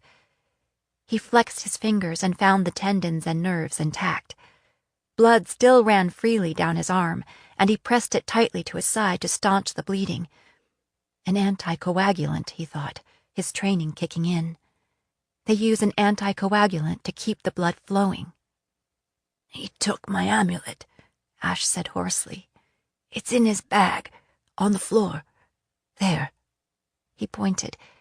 "Can you get it for me?" "You mages and your amulets," Lila said, the relief in her voice unmistakable. She turned away from Ash, knelt on the floor, and rooted in the assassin's carry-bag. Ash saw a flash of movement over Lila's shoulder, someone flying through the doorway, heading his way. "Lila!" Ash shouted, using the body of the dead assassin as a shield so that the newcomer buried his blade in the corpse. The newcomer was still trying to free it when Lila slammed into him, sending him flying. He landed hard, his head striking the washstand. Instantly, Lila was on him. She gripped the hilt of her knife with both hands, raised it, and— "Wait!" Ash shouted. The blade was already on its way down, with all Lila's weight behind it, but she somehow managed to turn it so it stuck in the floor next to the man's throat. She swore and yanked the point free, then let it drop until it rested just above the assassin's collarbone. He didn't stir. Lila looked back at Ash. "What?" She sounded wild, bloodthirsty, and completely unfamiliar. Ash shoved the body of the first assassin aside and stood up unsteadily. "Maybe we should try to find out who they are, and why they're trying to kill me." Lila stared at him a moment, and then brushed a hand absently across her face, as if to wipe something away, then nodded. "Right." "Why don't you go fetch the dormmasters and provosts, and I'll search these two for clues." "Fair enough." She produced another dagger from some hiding place and slapped it into Ash's hand. "I'll be right back. If he moves, stick him." Ash stared at the dagger in his hand. "Actually, I have my own—" he began, but she was gone. First things first, he pulled on his breeches, then stuck Lila's dagger into the sheath hidden in the waistline. Dropping to his knees, he dug in the first assassin's bag and retrieved his amulet, sliding the chain back around his neck. He palmed the jinx piece, feeling the welcome flow of the magical energy called flash. All he had was what was stored in the pendant. He'd been completely stripped of power. It would take a while to recover. Using his amulet, Ash kindled the lamp next to his bed. He pulled a cloth bandage from his healer's kit and wrapped it snugly around his arm, using his teeth in place of a second hand. A more thorough search of the assassin's carry bag turned up a traveler's edition of the Book of Malthus, a few religious charms, 2 more runed blades, a stoppered bottle, and a wadded-up cloth. Ash spread the cloth out on his washstand, thinking it might be a map or something. It was a handkerchief made out of white Weanhaven cotton, but stained brown with old blood. It was the plain utilitarian style used at Odin's Ford. In fact, the school's laundry mark was faintly visible in one corner. Ash looked from the handkerchief in his one hand to the pinkish scar that ran across the meat of his thumb on the other. He'd cut himself badly, chopping betony herb a month before. He'd stopped the bleeding with a handkerchief, just like this one. It was not a random attack, then. But why had they come after him? Could Ardenine spies have discovered what he'd been doing with his school vacations? Or worse, had they somehow figured out his true identity? Lila was back, slipping in through the door like a wraith, her sword in her hand. She locked the door behind her, then pulled the window shutters closed and latched them. "There were 3 more in the hall," she said, turning toward Ash. Her hands were covered with blood. Her face was splattered with it as well, like a dark rash, and perhaps the whole front of her, although it was hard to tell with her back to the lamp. 3 more? Ash stared at her. What did you... "I killed them," she said, rubbing her neck. "What a mess. It's so hard to find that sweet spot between the... Anyway, sorry, so let's hope this one has something to say." She nudged the man on the floor with her boot. He groaned. "I thought you went to get the dorm masters and provosts." "The dorm masters are dead," Lila said wearily.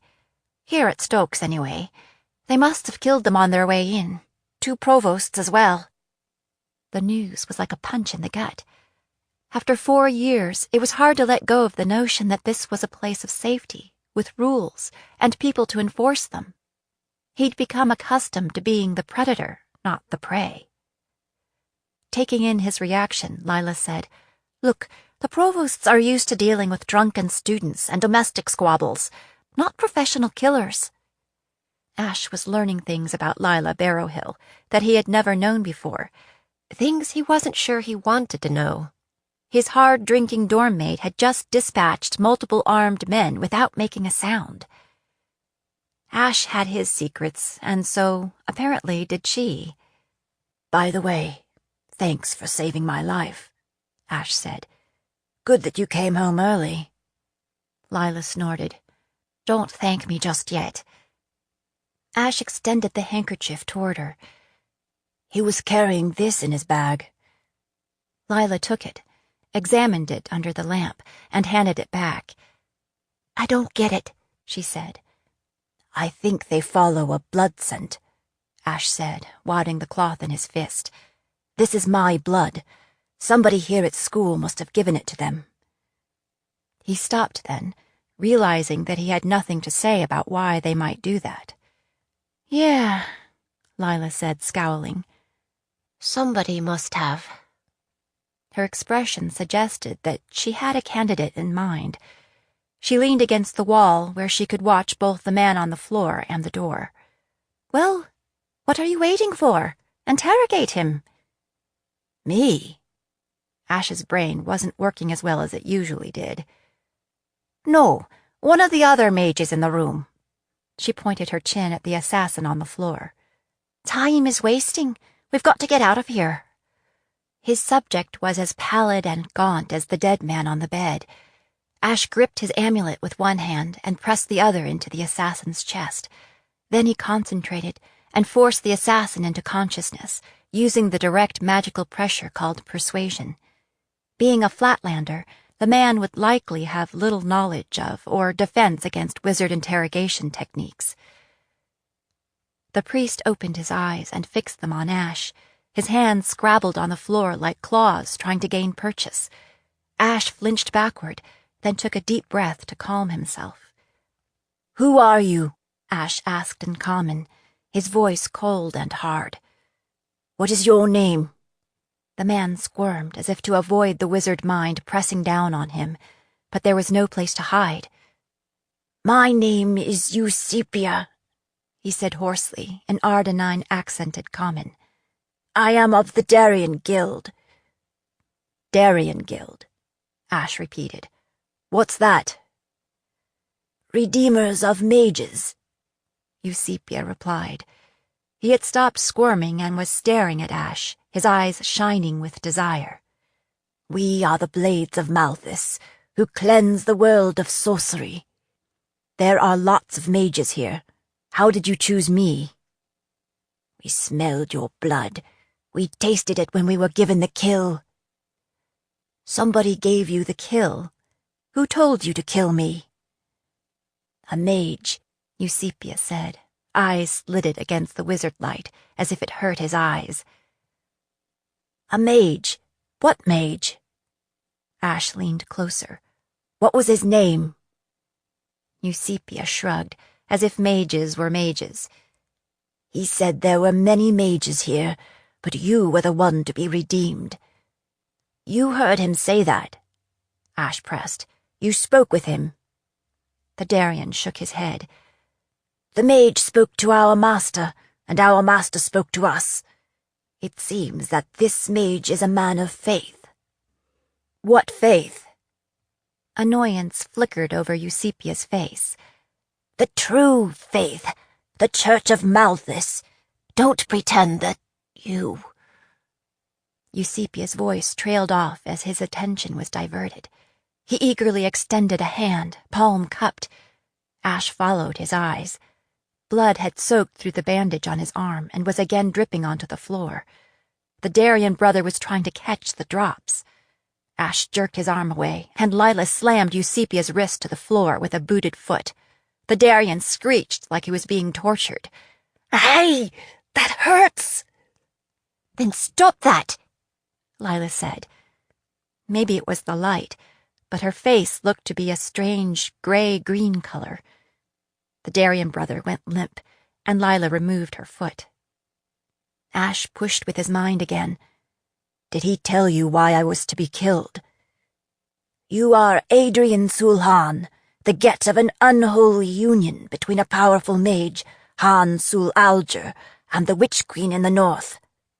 Ash heard Lila's quick intake of breath. He looked up, met her narrow-eyed gaze, and looked away. Scummer. Never ask a question without considering what the answer might be. Well, there was no jamming that cat back into the bag. After 4 years at Odin's Ford, he'd been outed. It also confirmed what he'd suspected.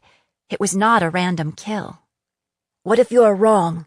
What if I'm not the mage you're looking for?" The man smiled an awful smile. "Ah, but you are. And even if you were not, we have our own reasons to kill mages. We free mages from the sin of sorcery by drinking their blood." Eusebia seemed all too willing to share the good news. Ash recalled the little goblet that hung around the blade man's neck and shuddered. Lila held something between her thumb and forefinger in front of the man's face.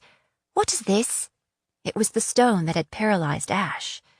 Eusebia squeezed the words out as if they hurt. "That is Darien stone. It keeps mages still so they can be cleansed. It takes up the mana in, the taint of sorcery, so it can be used for the good of all." Ash had never heard of Darien stone. Maybe it worked in the same way as an amulet, by storing flash, the magical energy wizards constantly produced. Only in this case, a wizard wouldn't get it back. "We've seen 5 of you," Ash said. "Are there more?" "There are many brothers in the guild, and we've all tasted your scent," Eusebia whispered. "You are a dead man, mage. We are the best, and we never give up. If you submit, I will take you quickly and painlessly. I am quite skilled with a knife." Still flat on his back, he reached up with both arms as if to embrace Ash. Light reflected off metal.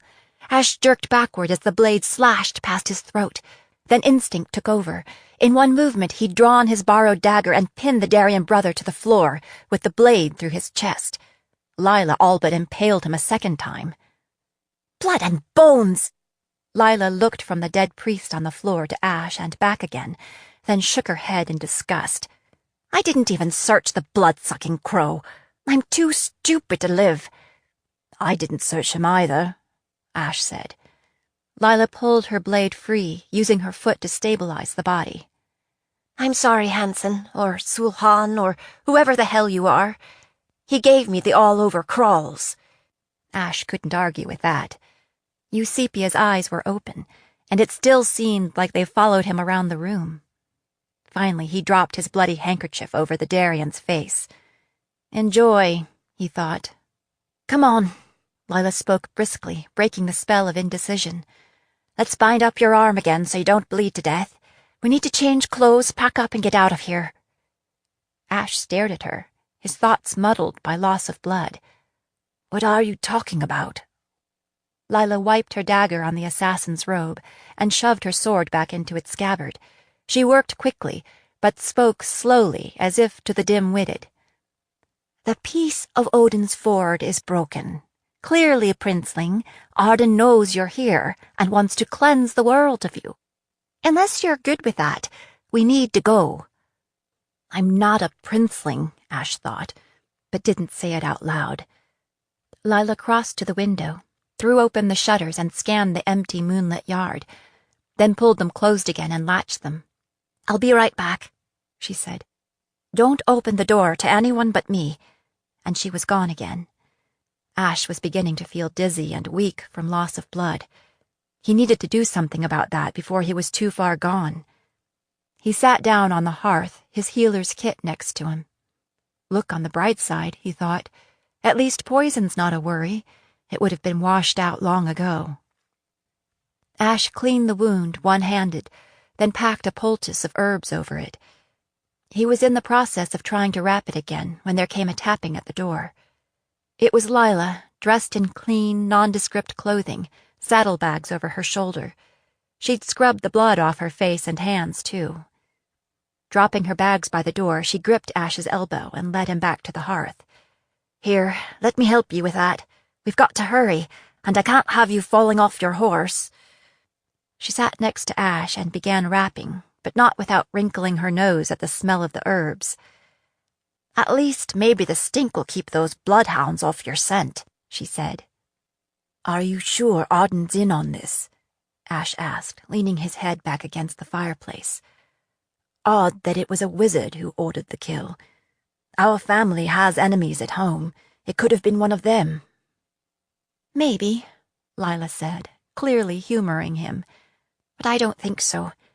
I think Renard Turant found out who you were somehow, and sent word to Arden, along with your handkerchief. Somebody set up the kill with the Darien brothers. Turant threw a party to empty out the dorms, but he knew you wouldn't come, so you'd be here alone. She gave him a hard eye. That's what you get for being boring. What tipped you off? They turtled my ale. I knew something was up, so I hurried back here. If they were in on it, why didn't they stop you? I swapped ales with Turant, so he was down for the count, Lila said. Arden doesn't want the academy on their necks, and I'm sure they'd like to keep training soldiers at the ford. They were likely hoping that if things went wrong, the Darien brothers would take the blame for breaking the peace, and not them. Ash knew Lila had edited something out, something she didn't want him to know. Why would your turtled ale send you rushing back to the dome to check on me? The cadet shrugged. I came back here for weapons, she said, not to check on you. When I saw blood in the hallway, I thought I'd better take a look around. You're lucky I did. It's an interesting theory, but there's quite a few maybes and mights, Ash said. I'm not in line for the throne in the Fells. They had no reason to target me. Unless his secret life had somehow become public. Lila shrugged. Maybe they don't understand the Felsian rules of succession. Or maybe they just don't care. Or maybe King Gerard is still working on his plan to destroy my mother's family and eliminate the Grey Wolf line for good. He finally found one of us that he could get at. The anger that always smoldered in him flamed up again. That means the Queen and the Princess Heir may be next. Assuming it hasn't happened already. That thought was like a knife to the gut. I'm sure they've been targets all along, Lila said. There's nothing you can do about that. Yes, there is, Ash thought. Something I should have done or tried to do before now. For 4 years, I've been lopping legs off the spider when I should have gone straight for the heart. Ash, are you listening to me? Ash looked up to find Lila scowling at him. Oh, sorry. What did you say? What we do know is that they know you're here. So it's not safe here, not anymore, if it ever was, which means we've got to get out of here. We? A traveling companion did not fit into Ash's plans. Lila, listen, Ash said. I don't want you to change your plans. Go to your posting in the fens. I'll just go on to Freetown tonight. Problem solved. Lila looked pointedly at the body on the floor, then the body on the bed.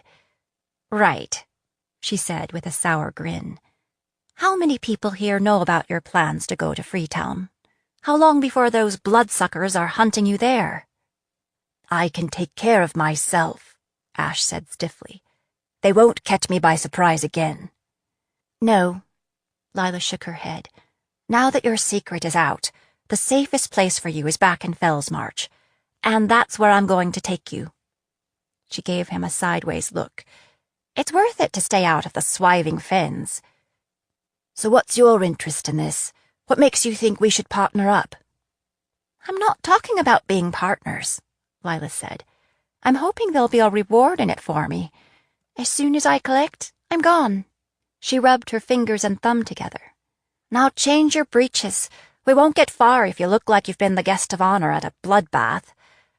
Lila folded her arms and stood, tapping her foot like she planned on supervising. She had saved his life. Now it seemed there would be a price to be paid for it. Until he got his game going, as his father would say, it was better not to leave this loose end hanging. Turn your back, at least, Ash said. Lila heaved a great sigh, but she turned and faced the door. I can't believe you're making a fuss about this, after everything that's happened. Stripping quickly, Ash dropped his bloody clothes on the floor and yanked on clean, small clothes, a fresh set of breeches and a linen shirt. Can I at least help pack your things while you're busy being shy? Lila said to the ceiling. I'm already packed, Ash said, pulling his panniers from under the bed. Let's go. 11. Going east on the West Road. Either Ash Hansen Sulhan didn't want to be rescued, or he had no common sense. It wasn't like Lila expected a medal, but still, a little cooperation would be damned nice. She hadn't planned on spending a month or two nannying a blue blood mage. She had business of her own to attend to, pressing business. Leaving the bodies where they lay, Lila and Ash carried their gear down to the first floor. The guards that were usually posted in the doorways were gone, and the corridors yawned, empty and sinister. The kitchen yard, so busy during the day, was tenanted only by moonlight and by Scraps, the mistress of kitchen's battle-scarred tomcat. The lock on the kitchen door easily gave to Lila's practiced hand. Scraps watched balefully from the doorway as they gathered as much traveler's food as they could carry, salted meat, bread and cheese and dried fruit, 2 skins of wine. Given the carnage in the dormitory, a raid on the kitchen would receive little attention in the morning. While they worked, they argued, debating which road to take. Lila favored the Tamron road, which would get them into friendly territory quicker and keep them away from Arden's court. She didn't feel it necessary to mention that it would also make it less likely that they would run into someone she knew. The last thing she needed was to be seen with Princeling Sulhan. Ash pushed riding east to Ardenskort, then north through Delphi. The Tamron Road is the logical choice, which means they'll be watching it, he said. Only an idiot would head straight for Ardenskort. Exactly, Lila said. Only an idiot would try that. I don't like it. That road is heavily traveled, always crawling with Southerners. We are in the south, Ash said, rolling his eyes. More traffic means we'll be easier to overlook. unless we run into more of those blood-sucking crows of Malthus. Or some other people I'd just as soon avoid, Lila thought. Let's split up then, Ash suggested. I'll go via Ardenskort, and you go via Tamron. We'll lay bets on who gets there first. You're trying to get rid of me, Lila thought, so you can go south to Freetown like you planned. Well, I'm not going to let you. But that meant giving in. Once that was decided, they hurried on to the stables, where Ash insisted that they pick out horses to steal, arguing that they couldn't take their own if they wanted to play dead. Ash chose Maribel, a spirited piebald mare that had belonged to the messenger service, so she'd been exercised more than most of the students' personal mounts. Lila picked Brady, a bay military gelding newly arrived from Arden, with a student at Wiehenhaus. Less than an hour after the last man died, they rode away from Odin's Ford. At least Lila convinced Ash not to leave a note for Taliesin, Dean of Spiritus, the Healing Academy. She was determined to win that one. I don't want her to worry about me, Ash said, looking down at his hands. Maybe she's the one that outed you, Lila suggested. She knows you better than anyone, right? Ash flinched when she said that, but then he shook his head. If she wanted me dead, I would be dead, he said. That's an odd thing to say about a healer, Lila said. Anyway, she won't worry if she thinks you're dead, and it's probably best for now if that's what everyone thinks, especially while we're traveling through Arden. So far, the princeling had met all of her admittedly low expectations. He was a major pain in the ass. Still, she couldn't get the image of the blood-sucking crows out of her mind. They rode first in the moonlight, and then in the darkness after the moon had set, and finally in the mist of the early morning, climbing the long, gradual slope away from the river. As the light grew, the great trees of Tamron Forest gradually became visible on either side, like rooted ranks of soldiers. Their horses moved at a brisk pace, their hooves flinging up the mud of the road, splashing through the puddles of a recent rain. They didn't have much to say to each other. I wonder how wide a net they'll cast, Ash said after an hour's silent riding. Who knows, Lila said. Depends on how committed they are to killing you. She studied him critically. Your size and that copper head of yours make you stand out. Ash reached up, fingering his hair, as if he'd forgotten what color it was. Too bad the weather's not colder, Lila said. Once it's light out, it would be best if you kept your hood up. As the day came on, the landscape around them began to emerge. The colors muted and grayed. The autumn mist clung low to the ground, filled the ditches on either side of the road, and shifted and swam as the horses moved through it. Now and then, the dense forest was punctured by a clearing along the road, centered on a farmhouse and other buildings.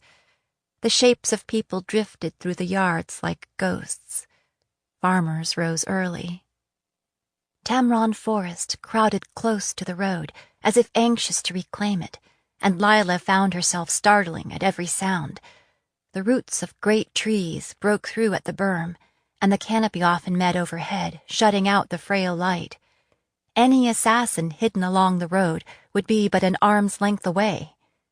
Lila imagined a rush from the undergrowth, sinewy hands reaching up to drag Ash from his horse and slam him to the cold earth, a circle of pale faces within dark cowls. Once they heard hooves behind them on the packed surface, horses coming fast. They shoved off through the small growth that fringed the road and hid behind the massive trunk of a moss-covered oak. A dozen black-clad men on dun-colored horses thundered past, ringmail glittering. Among them, Destin Karn, the only one unarmored, eyes fixed forward, slitted against the wind and dust. "The King of Arden's guard," Ash murmured when they had gone. "They're in a hurry, aren't they?" Bones, Lila thought.